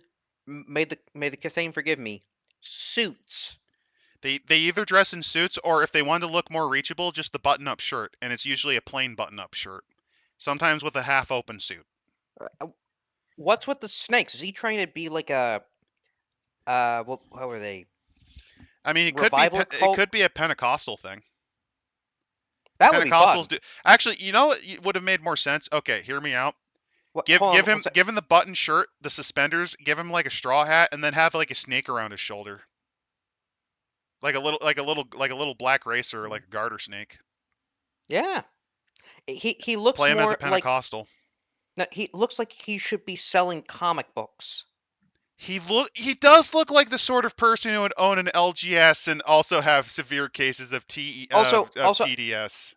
yeah. Also, items: Holy Bible Special Edition. This is the sort of guy. What version? This is the sort of guy. Yeah, that's a problem. But this is the sort You of too? guy. Are you too afraid to put KJV? I just want to say he looks like the sort of guy who runs a game store that goes bankrupt because he doesn't sell anything but Hasbro because the other things are too chuddy. Like he doesn't even sell Warhammer because it's too chud aligned and he's about to go out of business. But yeah, they don't specify the Bible. They don't even specify the Does he have theology? Yes. Okay, thank goodness. I was a little worried about that. Sorry, I'm seeing a comment up above. This is a Setite. They call them Clan Ministry, by the way, if you're curious, Yeah, Blob. No, I can never see planes, trains, and automobiles ever again. La Sombra Cinema Snob. The Cinema Snob would actually be a good La Sombra. I'm actually envisioning as a gag. I can't even watch this movie. No, seriously, I can't watch this. See this? He does obtenebration. I'm a La Sombra. Everything I touch explodes unless someone else fucking films it for me. Actually, now we gotta think. Because I'm reminded of, remember his rant when he was watching one of the Turkish movies that had like flashing lights? Yes. But no, the idea of a that guy with the glasses coterie. Actually, that guy with the glasses is a Malkavian, and all of the other characters like Chester A. Bum are just like his other personalities. He's actually just a Malkavian all along. You know, we're gonna leave you with that whimsy. Yeah, we need a little bit of whimsy and glamour. We are not doing the storyteller thing because fuck that. Yeah, It's almost been 3 hours, my guys. Sorry. Is all the guy with the glasses people as vampires. He uses the version of the Bible Melanie Mack uses from Simon. Maybe. I forget what is that one? The TEV. It's the one that's like specifically for people who have a 6th grade reading level. There's a bunch of Bible versions. It's like the one that Simon mentioned is one that's like specifically used for people that are in like middle school. Lord. So yeah. Ratings. let me give our ratings first. So for the playtest, garbage, garbage fire, actually, trash fire, Complete unsalvageable. trash fire. Autumn people, I'm going to say the bare ass end of playable just because of the Dauntain section. The first half is just fucking garbage, but the back half kind of saves it. Yeah. Though I would agree. I am seeing here from Cody saying Battletech Periphery next week is a palate cleanser. We'd have to dig for a specific book. Perhaps. But I'm thinking, like the Elders, we're going to go in and we're going to get hollowed. Because I have in my possession the expansion to Daggerheart. Can we not do that next week? No? Okay. Sure. You see, I was actually a Dauntain the whole time! I'm feeding on your misery! I mean, I could just, as a massive shitpost, just show up, mute my mic, and just have you have to do it by yourself the entire fucking stream.